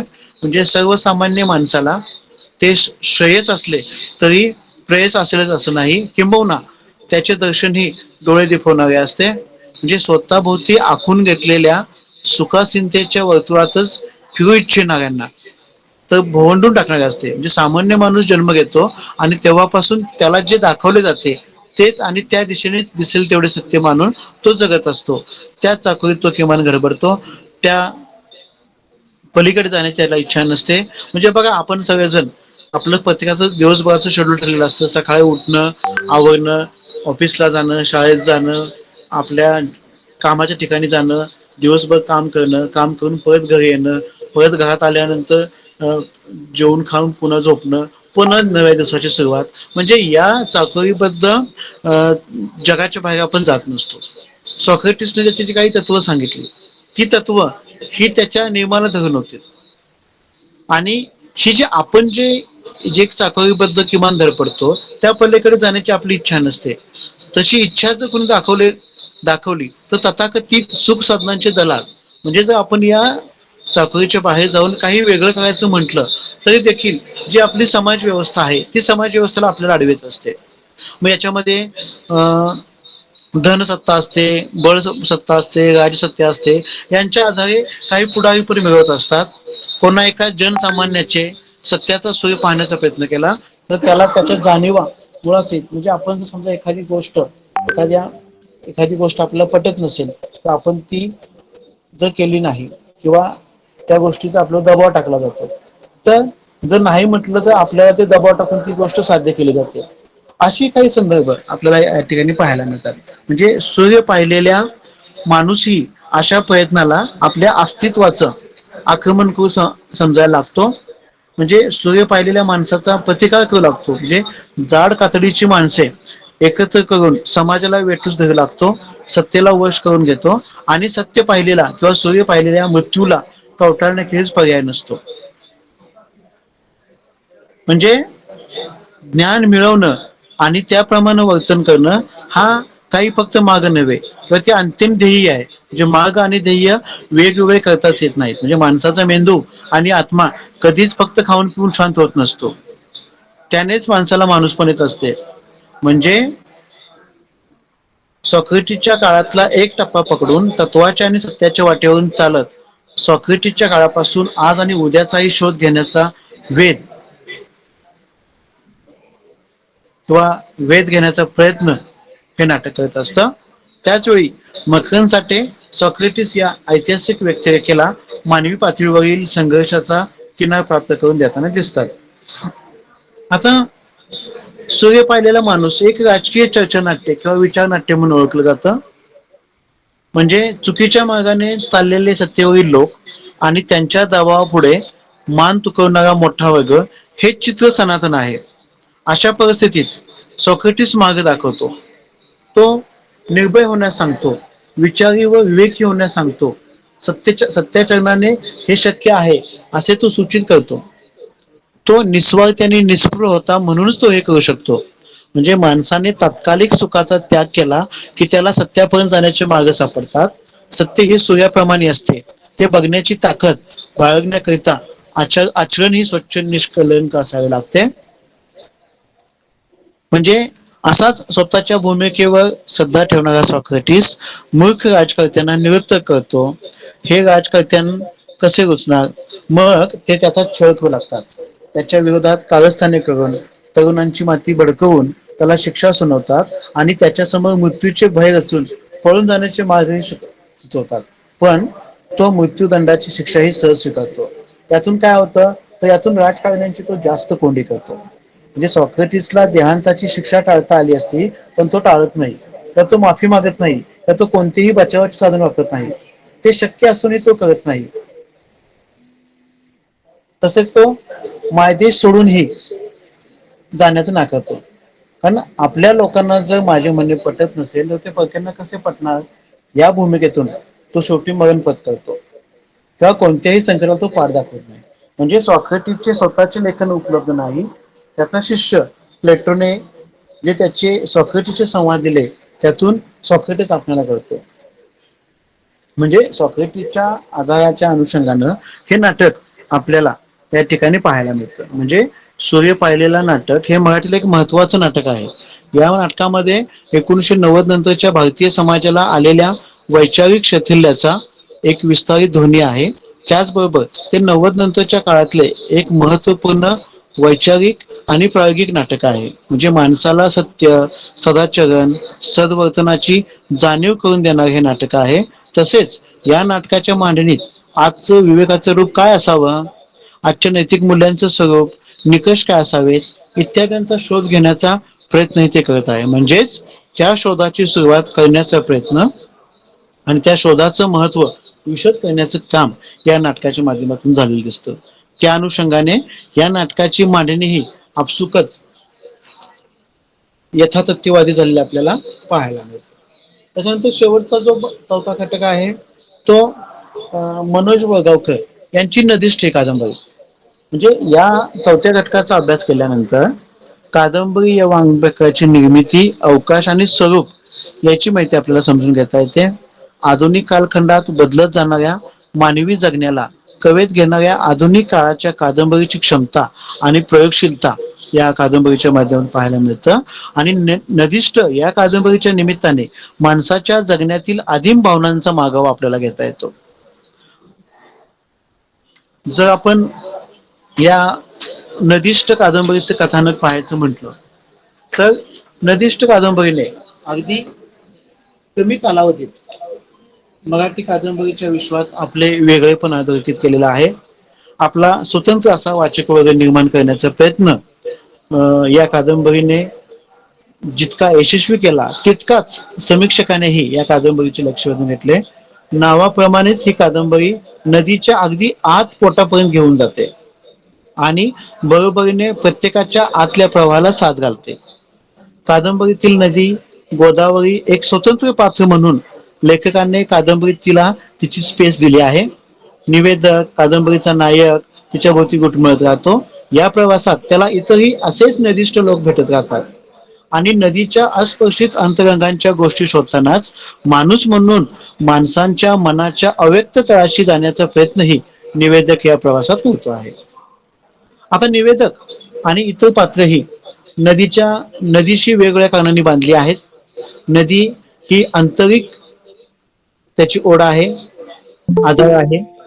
त्यांचा नदीशी जोडलेला भूतकाळ आहे, समाजापासून तुटणं आहे, स्वतःपासून पळणं आहे.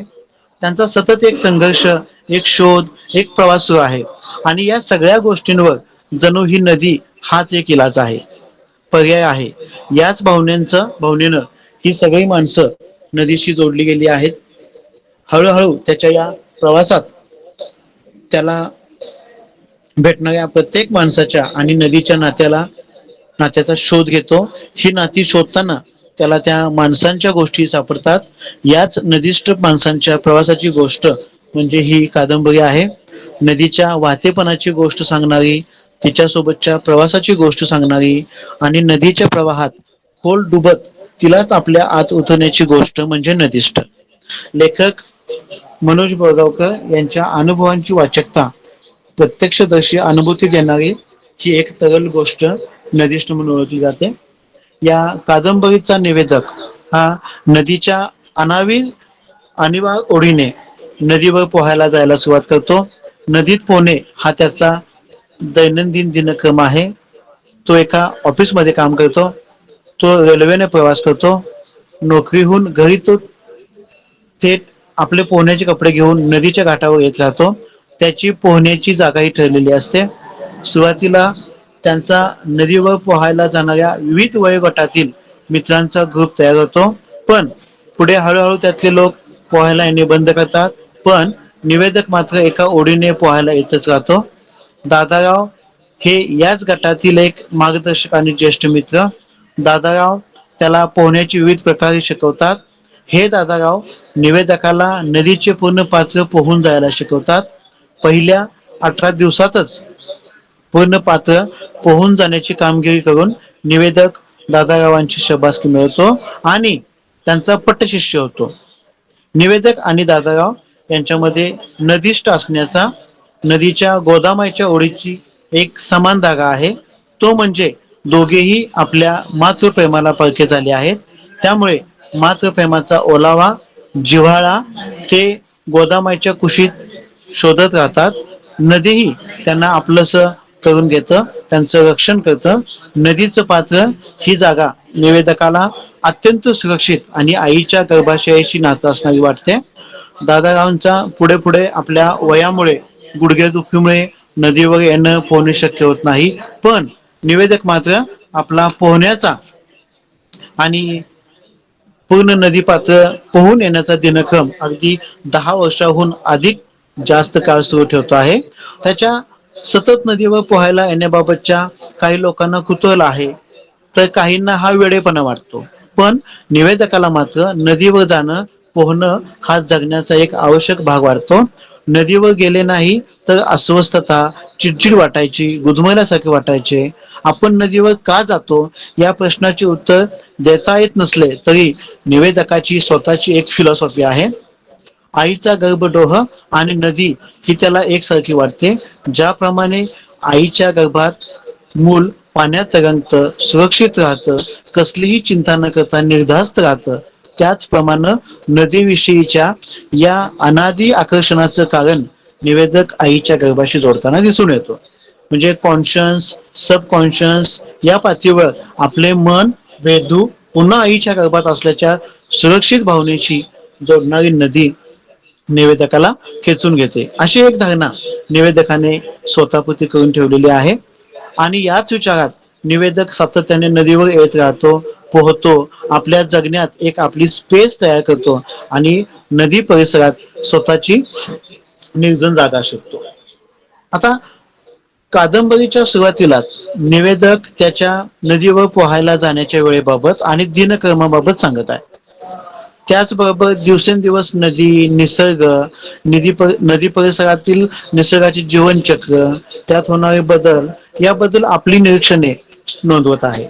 नदी आणि नदीकाठी वसलेली संस्कृती, विकास, प्रगतीच्या नावाखाली नदीपासून पर्यायाने जगण्यापासून दुरावत चाललेला माणूस कसा जीवनापासून तुटत चालला आहे याबद्दल ही लेखक बोलतो.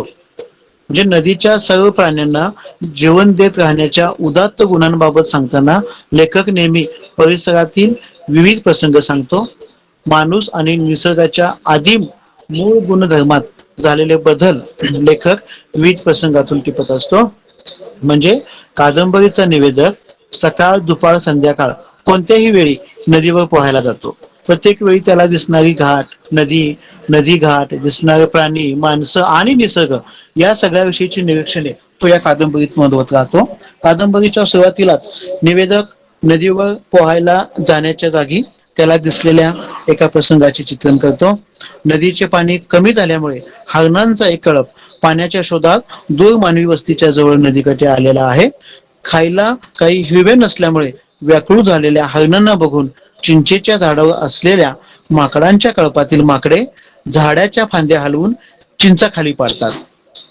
माकडांच्या या परोपकारी वृत्तीचे निवेदकाला कौतुक वाटते. मात्र पुढच्याच प्रसंगात दुष्काळामुळे हैराण झालेली माकडे पाण्याच्या शोधात आलेल्या त्या हरणांच्या कळपातील एका कोवळ्या पाडसाला उचलून झाडावर घेऊन जातात आणि आपल्या न्याहारीसाठी त्या पाडशाचा फडशा पाडतात. या एकाच ठिकाणी घडलेल्या दोन प्रसंगांनी निवेदक सुन्न होतो. त्याला डार्विनने माकडांपासून माणसाच्या उत्पत्तीचा मांडलेला सिद्धांत मनोमन पटतो. चिंचाच्या बदल्यात एका कोवळ्या पाडसाचा जीव घेणाऱ्या माकडांमुळे निवेदक विषण्ण होतो. म्हणजे निवेदक प्रत्येक ऋतूत, वातावरणात, अगदी दिवसाच्या कोणत्याही वेळी नदीवर पोहायला येतो. त्याला या वेगवेगळ्या वेळात अनेक पात्र भेटतात. या प्रवासात नदी आणि रेल्वे स्टेशन या दोन ठिकाणा विशेष महत्व आहे. नदी आणि स्टेशनचा संबंध सातत्याने त्याच्या कादंबरीमध्ये येत राहतो. स्टेशनवर दिसणारे व्यक्ती निवेदकाला नदीवर भेटत राहतात. सखी नाभी ही एक स्टेशनवर भीक मागणारी आणि चोरी करणाऱ्या संबंधित टोळीशी संबंधित असणारी भिकारी. ती पहाटे अंघोळीला नदीवर येते. कुणी बघू नये, छेडछाड करून त्रास देऊ नये म्हणून ती पहाटे येते. निवेदक ही पहाटे नदीवर येतो तेव्हा त्यांची भेट व बोलणे होते. या ओळखीतून एक आपुलकीचा बंध तयार होतो. जे निवेदकाच्या पहाटे पोहण्याचा तिला कुतूहल वाटतो.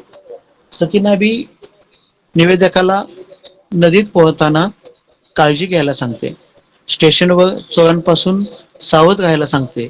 नंतर कित्येक महिन्यांनी निवेदकाला तिच्या रेल्वे खाली सापडून झालेल्या मरणाची बातमी तिच्या आईकडून समजते. म्हणजे तिच्या बेवारस मरण्याचे दुःख माटिमीला अच्छा आहे या तिने सांगितलेल्या आठवणीसोबत सकिनाचा भी अध्याय संपतो. पण नदीच्या परिवारातील एक व्यक्ती गमावल्याच्या निमित्ताने निवेदकाला माणसाचे मातीत मिसळण्याचे सूत्र उमगते. म्हणजे रोज पहाटे पोहायला जाण्याच्या या सत्रात निवेदकाला पुढे फुलभाजी झिंगाभोई बामणवाड भेटतो. प्रामाणिकपणे मासेमारी करणारा एक सामान्य कोळी. छनोछनी करावा हाची इच्छा ऐसे घात करी काळ सावधान असे म्हणून पाण्यात जाळे सोडणारा बामणवाड काही काळ निवेदकाला साथ करतो. त्याच्या सोबतीत निवेदकाला नदी आणि नदी भोवतालविषयीचे अनेक नव्या गोष्टी समजतात.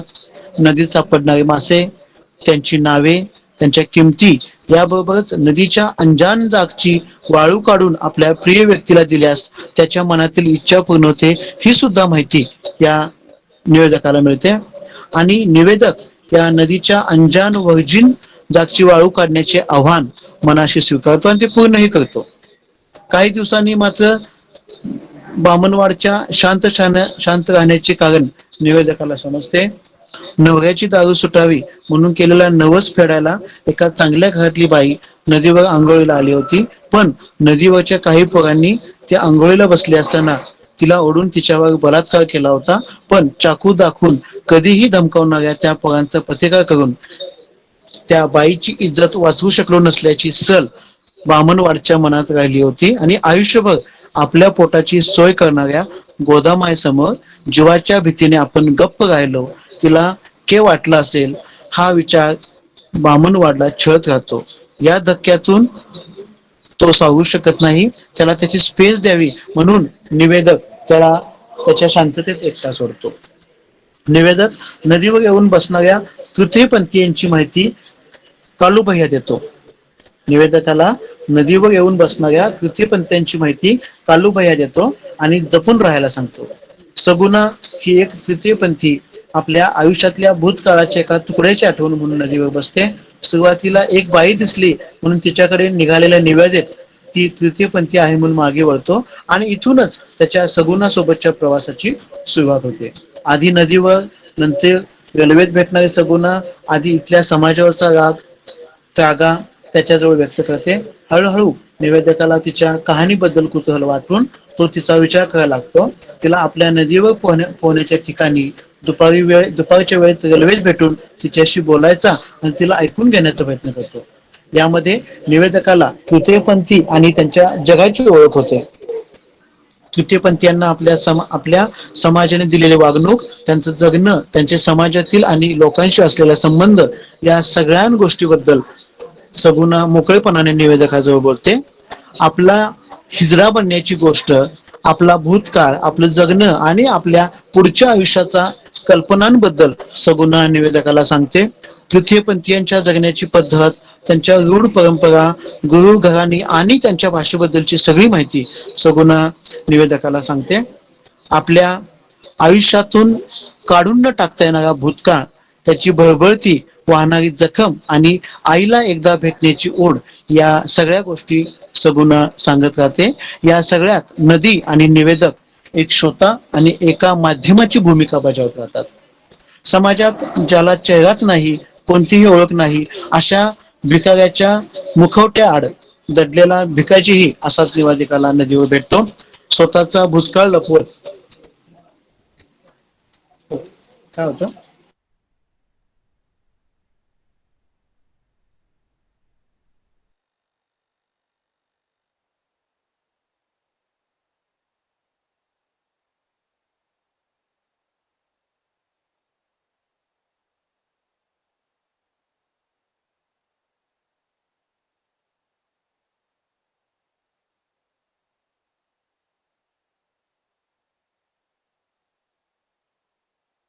हॅलो, आवाज येत नाही सर.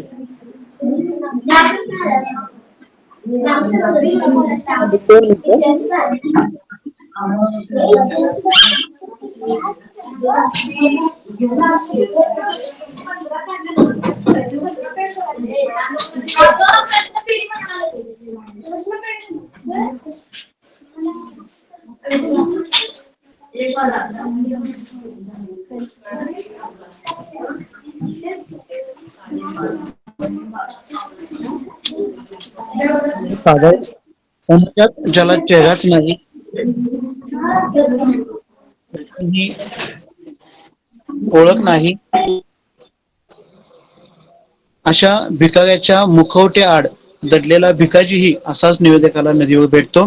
स्वतःचा भूतकाळ लपवत मरण येत नाही म्हणून जिवंत असणारा भिकाजी आयुष्याने ज्याच्या जगण्याला एका अशा वळणावर नेऊन ठेवले आहे, जिथे त्याच्या माणूसपणाला एका चुकीची शिक्षा मिळाली आहे.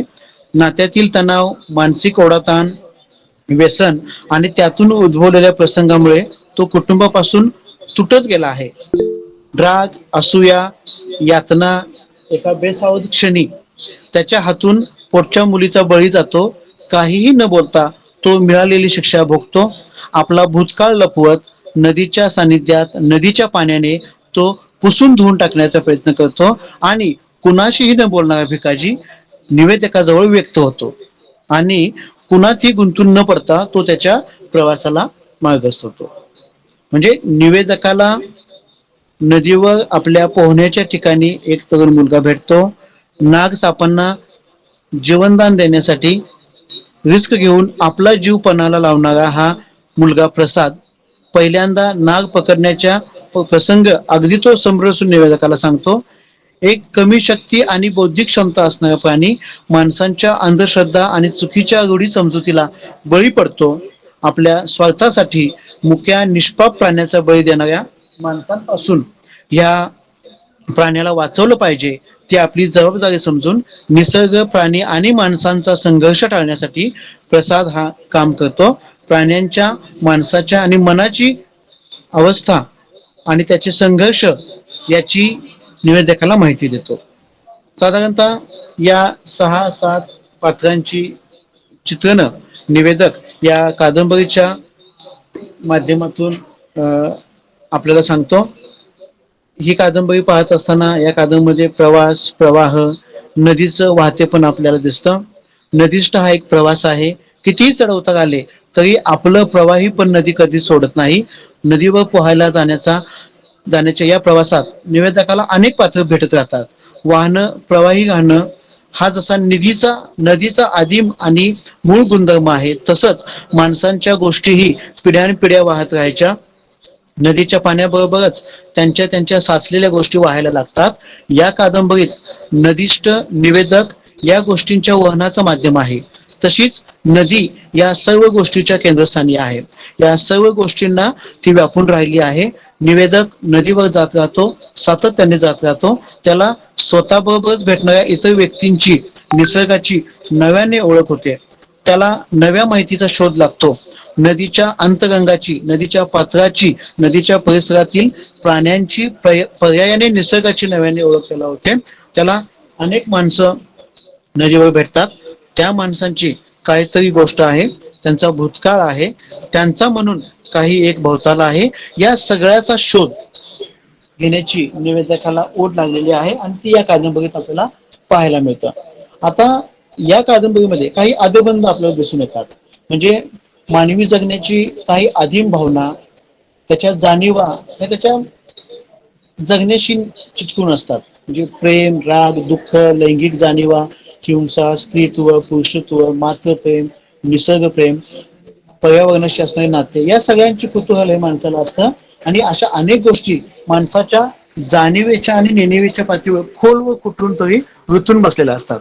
म्हणजे कोणत्या ना कोणत्या प्रसंगात जगण्याच्या वेगवेगळ्या टप्प्यावर या भावना, हे बंध माणसाच्या जगण्यावर आपला प्रभाव टाकत राहतात. हे आदिबंध या भावना संस्कृती बरोबरच पिढी दर पिढी वाहत राहतात आणि काही समाज संस्कृतीच्या माध्यमातून, कथन परंपरेतून ते वाहत राहतात. नदीष्ट कादंबरीत लेखकाने हे सगळे मानवी जीवनातील आदिबंध अतिशय संवेदनशीलपणे हाताळलेले आहेत. या कादंबरीच्या माध्यमातून दुःखाच्या देखील वेदना आपल्याला पाहायला मिळतात. मानवी जीवनात सुख आणि दुःख या दोन्ही भावनांमध्ये माणूस सातत्याने दुःखाला कवटाळून बसतो. हे दुःख कायम त्याच्या मनाला व्यापून राहते. इतर कोणत्याही मानवी भावनांच्या सोबतीने एक दुःखाची किनार येत राहते. कादंबरीत लेखकाने निर्माण केलेल्या प्रत्येक पात्राच्या आयुष्यात असणारी एक दुखरी बाजू आणि नदी यांचे एक विशेष नाते या कादंबरीत पाहायला दिसतं. काहीतरी हरवल्याचं, काहीतरी गमावल्याचं, काहीतरी तुटल्याचं, दूर फेकलं गेल्याचं, एकटेपणाचं दुःख या सगळ्यापासून या पात्रांना नदीवर एक आपली स्पेस मिळते. आपले दुःख आणि त्यावर उपाय म्हणून एक स्पेस शोधत सगळे नदीच्या आश्रयाला येतात. दुःख आणि लोणचे मुल्याशिवाय मजा येत नाही, हेच दुःख माणसाच्या मनाचा तळ व्यापून होतं. ज्याप्रमाणे दुःख आहे त्याचप्रमाणे हिंसा देखील या कादंबरीच्या माध्यमातून आपल्याला पाहायला मिळते. पर्यावरण जाणीवा देखील या कादंबरीच्या माध्यमातून आपल्याला पाहायला मिळतात. या कादंबरीमधील निवेदक असेल, सकीनाबी असेल, बामणवाड असेल, सगुणा किंवा सर्पमित्र प्रसाद ही पात्र या कादंबरीत ओघाळलेली दिसतात. माकडांच्या कळपाची गोष्ट, सगुणाची गोष्ट, तृतीयपंथाच्या समूहाची अनेक कथा परंपरा, त्यांची विधी, अनेक मौखिक परंपरा, रामायण महाभारतातील त्यांच्या अस्तित्वाचे संदर्भ, नाग पकडण्याचा प्रसंग, नदीच्या व्हर्जिन जागेची वाळू काढण्याचा प्रसंग, ती शोधत असताना, काढत असताना निवेदकाच्या मनाची अवस्था, हे सगळे प्रसंग निर्मिती या नाटकामध्ये पाहायला मिळतं. आपला भवताल जसा आधुनिक झाला आहे त्यामध्ये वेगवेगळ्या गोष्टींची सरमिसळ झाली आहे. अगदी तशीच भाषेतील भिन्न भाषिक शब्द गुणधर्माची मिसळ आपल्याला पाहायला मिळते. या कादंबरीत भाषेचे एक सुंदर मिसळ रूप आहे. लेखक मनोज बळगावकर यांची भाषा ही अगदी नांदेड परिसरातील बदलती ग्रामीण बोली आहे. लेखनात जसं ग्रामीण बोलीचे रूप येतात तशी काही हिंदू उर्दू भाषेतील शब्दही लेखकाने या निवेदनाच्या प्रवाही भाषेत वापरलेले आहेत. तसेच मराठीत प्रचलित असलेले भाषेत रुजलेले इंग्रजी शब्दही या ठिकाणी आलेले दिसतात. त्याचबरोबर या कादंबरीचा जो नायक आहे तो नायक निवेदक ही संपूर्ण गोष्ट सांगतो आहे. आपल्या प्रवासात भेटलेल्या लोकांची गोष्ट. हा निवेदक जरी या नदीच्या पर्यावरणात भेटणाऱ्या माणसांमध्ये गुंतल्यासारखा वाटत असला तरीही प्रत्यक्षात मात्र तो या सगळ्या गोष्टींपासून अलिप्त आहे. या सगळ्या माणसांचा, त्यांच्या गोष्टींचा तो विचार करत राहतो. नदीष्ट कादंबरीचे विशेष म्हणजे लेखकाचे विविध विषयांचे चिंतनशील विचार यामध्ये व्यक्त झाले आहेत. निसर्ग, माणूस, बदलते पर्यावरण, त्याचे परिणाम, माणूस आणि निसर्गाचा सहसंबंध आणि संघर्ष, माणूस आणि प्राण्यातील संघर्ष, मानवाच्या आदिम भावना, त्या भावनांशी त्याचा झगडा, या सगळ्याबद्दल लेखकाचे विचार, पात्र, प्रसंग विशेषाने व्यक्त झालेली आहेत. कादंबरीत निसर्गातील सूक्ष्म निरीक्षणे आली आहेत. निसर्ग आणि निसर्गातील अनेक गोष्टी लेखकाला समजल्या आहेत. लेखकाच्या जीवनानुभवाला निसर्ग आणि नदीने समृद्ध केले आहे. निसर्गातील नदीच्या परिसरातील घटनांचे, प्रसंगाचे अनेक तपशील लेखकाने प्रचंड ताकदीने वर्णन केलेले आहेत. कादंबरी वाचताना वाचकाला घटना प्रसंगाचे अगदी हुबेहूब चित्र दिसते. वाचकाला आपण प्रत्यक्षदर्शी त्या घटनांचा साक्षीदार आहोत असे वाटते. बामणवाड आणि निवेदकाच्या निमित्ताने लेखकाने मध्यमवर्गीय समूह मानसिकतेची काही निरीक्षणे नोंदवली आहेत. भीती, अलिप्तपणा, गप्प बसून दुर्लक्ष करणे हे विशेष काही प्रसंगातून दिसतात. घडणाऱ्या घटनांपासून बाजूला राहून त्या सगळ्यापासून दूर जाऊन कुठल्याशा अदृश्याचा शोध घेण्याचा प्रयत्न आहे.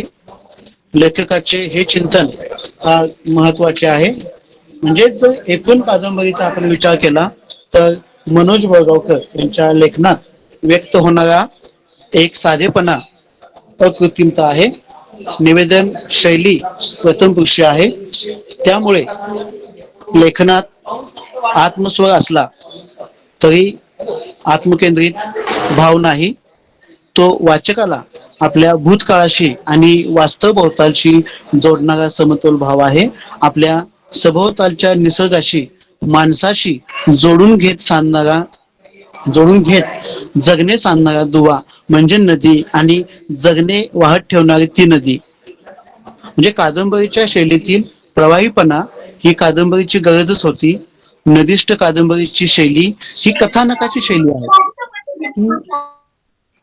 लोक परंपरेपासून आलेल्या परंपरेपासून आलेल्या महाकाव्याचे आहे. त्यात अनेक माणसं येतात. आपल्या त्यांच्या आपापल्या गोष्टी आहेत. या प्रत्येक पात्राची गोष्ट भिन्न वेगवेगळी आहे, स्वतंत्र आहे. त्यांचा एकमेकांशी थेट काही संबंध नाही, पण तरीही प्रत्येक गोष्टीच्या तळाशी नदी आहे, एक वाहते पण आहे. आपण नदीपासून दुरावत गेलो आहे की आपलं उदात्त पण हिरावून गेलं. नदीष्ट ही कादंबरी भलेही गोदावरी नदीच्या काठावर घडत असली तरीही ती इतर कोणत्याही प्रदेशातील नदी आणि नदीकाठ सामावून घेणारी आहे. त्यामुळे ही कादंबरी एका प्रदेशाची न राहता सर्व मानव समूहांना आणि नदी परिसराला आपल्या अवकाशात सामावून घेते. ललित गद्य रूपाचा प्रभाव या कादंबरीच्या मांडणीवर जाणवतो. एक निराळे अनुभव विश्व, प्रवाही कथनशैली, बोली आणि मिश्र भाषा वापर यामुळे नदिष्ट कादंबरी वाचकांच्या मनाचा तळ गाठते. मानवी जीवनाकडे, निसर्गाकडे बघण्याचा एक तरल, सुंदर आणि कलात्मक दृष्टिकोन ही कादंबरी आपल्याला दिसते. कादंबरीचे मुखपृष्ठ हे अतिशय वेगळे, सुंदर व कादंबरीच्या तसेच नदी व नदीकाठच्या अंतरंग परिसराशी प्रथमदर्शी कल्पना देणारे आहे. तर अशा पद्धतीने या नदिष्ट कादंबरीचे चित्रण वर्णन या कादंबरीत पाहायला मिळतं. तर अशा पद्धतीने आपण एकूण 4 घटकांचा अभ्यास केला. पहिल्या घटकामध्ये गोविंद प्रभू चरित्र यांच्या माध्यमातून समकालीन महानुभवी संप्रदायाचं चित्रण आपण पाहिलं. दुसऱ्या घटकामध्ये मराठी शाळेतील पत्ररूप गद्य या घटकाच्या माध्यमातून मराठी शाळेतील 1650 ते 1750 या 100 वर्षाच्या कालखंडातील पथलेखनाचा आढावा घेतला. तिसऱ्या घटकामध्ये मकरंद साठे यांच्या सूर्य पाहिलेल्या नाटकाच्या आधारे सॉक्रेटिस आणि त्याची विचारसरणी या अनुषंगाने नवोत्तरेच्या नाटकांमध्ये झालेले बदल आणि समाज जीवनाचा आलेला संबंध या नाटकाच्या माध्यमातून पाहिला. आणि शेवटच्या घटकातून नदिष्ट या मनोज बळवंतांच्या कादंबरीतून गोदावरी नदीच्या नदीवरती घडणाऱ्या घटना, निवेदकाला भेटणारी पात्र आणि त्यांचा अनुभव विश्व यांचा संबंध प्रवास या नदीशी जोडला गेलेला आहे. या सर्वांचं चित्रण आपण या 4 घटकांच्या माध्यमातून पाहिलं. आणि अशा पद्धतीने आपण विशेष वाङ्मय कृतींचा अभ्यास या कलाकृतीचा या ठिकाणी अभ्यास केलेला आहे. या संदर्भात कोणाला काही शंका असतील तर त्यांनी आपल्या शंका उपस्थित कराव्यात. कोणाला काही शंका आहे?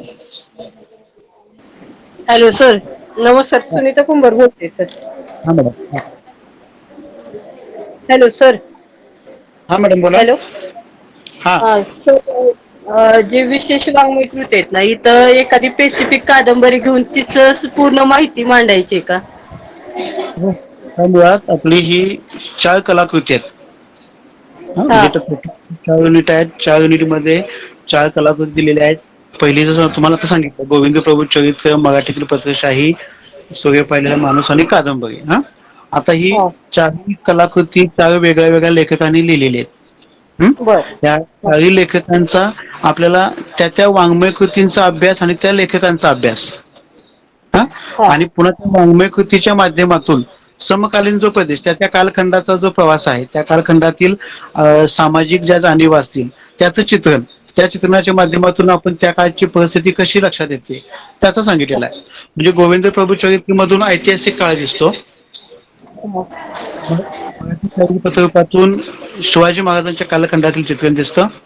सूर्य हा पाहिलेल्या नाटकातून माणूस या नाटकातून म्हणजे आपण 1990 नंतरचा कालखंड बघितला, राजीव गांधींची हत्या असेल, इंदिरा गांधींची हत्या असेल, मुंबई बॉम्बस्फोट असेल किंवा ज्या काही दंगली घडली त्या दंगलीनंतर जे मराठी साहित्य किंवा लोकांचं जगणं आजकालच्या आपल्या सव्वासजण लोक आहेत त्यांचं जे जगणं बदललं त्याचं चित्रण आणि आता बघा आपण सगळेजण कुठल्या ना कुठल्या क्षेत्रामध्ये काम करत असतो या क्षेत्रामध्ये काम करत असताना काही गोष्टी आपल्या इच्छेविरुद्ध होत असतात पण आपण जॉब करत असल्यामुळे ते नाईलाजाने स्वीकारत असतो तर सॉक्रेटिसच्या माध्यमातून सूर्य पाहिलेल्या माणसाच्या माध्यमातून आपली तत्व आपण सोडायची नाहीत आपण बदलायची नाहीत ह्या भूमिकेतून ते सॉक्रेटिस सांगतो सूर्यपाली नाटकात दिसून येतं नदीष्ट कादंबरीतून काय दाखवतं की नदीच्या किनारी जी लोक आपल्या वेदना भावना व्यक्त करण्यासाठी तिथे येऊन शांतपणे थांबत असतात त्यांच्या वेदना म्हणजे या कालखंडामध्ये जे सामाजिक आर्थिक सांस्कृतिक बदल झाले त्याचं चित्रण आपल्या सगळ्या विद्यार्थ्यांना माहीत असावं या भूमिकेतून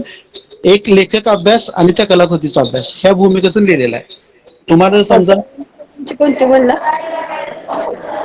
हॅलो गोविंद प्रभूंचं काय म्हंटलं गोविंद प्रभू चरित्र हे जे चरित्र आहे हे माहीम भट्टाने लिहिलेलं चरित्र आहे साधारणतः यादव काळामध्ये म्हणजे ज्ञानेश्वर यांच्या कालखंडाच्या आधी जो महानुभव संप्रदाय आला त्याच्यामध्ये गोविंद प्रभू चरित्र म्हणजे त्या काळात चक्रधर स्वामी आणि गोविंद प्रभू चरित्र हे दोन महान व्यक्ती त्या काळामध्ये होते ज्यांना लोक त्या कालखंडातील लोक त्यांना देव मानायचे प्रभू अवतार ईश्वर अवतार मानायचे तर ह्या लोकांचं जेव्हा देहावसन झालं ज्यांचा जेव्हा मृत्यू झाल्यानंतर त्यांच्या आठवणीपोटी त्यांची आठवण त्यांना सतत जाणवत राहिली आणि जाणवत राहिल्यानंतर या गोविंद प्रभू चरित्रांचं गोविंद प्रभू आणि चक्रधर स्वामी असतील यांच्या आठवणी पुढच्या पिढींना पुढच्या लोकांना समजाव्यात म्हणून त्या लिहिल्या गेल्या आणि ते चरित्र म्हणजे चरित्र संकल्पना तुम्ही समजून घेतली असेल तर चरित्रामध्ये कसं करता उदाहरणार्थ छत्रपती शिवाजी महाराजांचं चरित्र असेल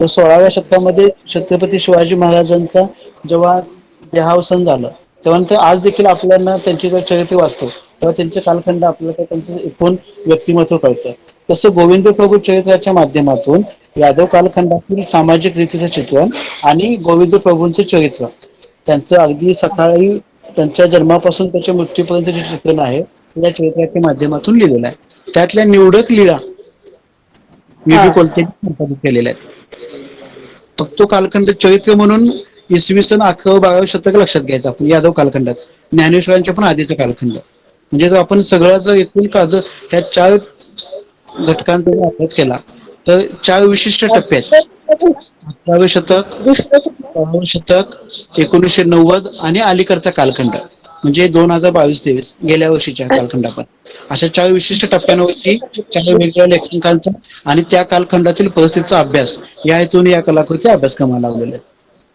आहेत दुसरं कोणतं सांगितलं सर तुम्ही मराठी शाळेतील पथरूपे मराठी मराठी शाळेतील हा मराठी शाळेतील पथरूप गद्य पथरूप गद्य इसवी सन 1650 ते 1750 या 100 वर्षाच्या कालखंडामध्ये जे काही पत्रलेखनाच्या पद्धती होत्या त्या काळातील जे राजे असतील छत्रपती घराणे असेल मराठी शाही असेल काही त्या काळखंड असणारे मुस्लिम राजवटी असतील या 100 वर्षामध्ये जे काही पत्रलेखन लिहिलं गेलं त्या पत्रलेखनाच्या पद्धतीच्या माध्यमातून त्या पत्राच्या आधारावरती आपल्याला त्या काळची सामाजिक धार्मिक सांस्कृतिक परिस्थिती कशी होती हे अभ्यासण्यासाठी म्हणून आपण ते पत्रलेखन पद्धती घेतलेले आहेत मराठी शाळेतील पत्ररूप गद्य आणि तिसरं जे आहे ते नाटक सूर्य पाहिलेला माणूस आणि चौथं आहे नदीष्ट ही मनोज बोराकांची कादंबरी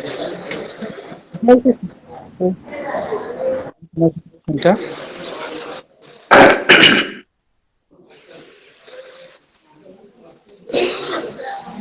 हॅलो हा बोला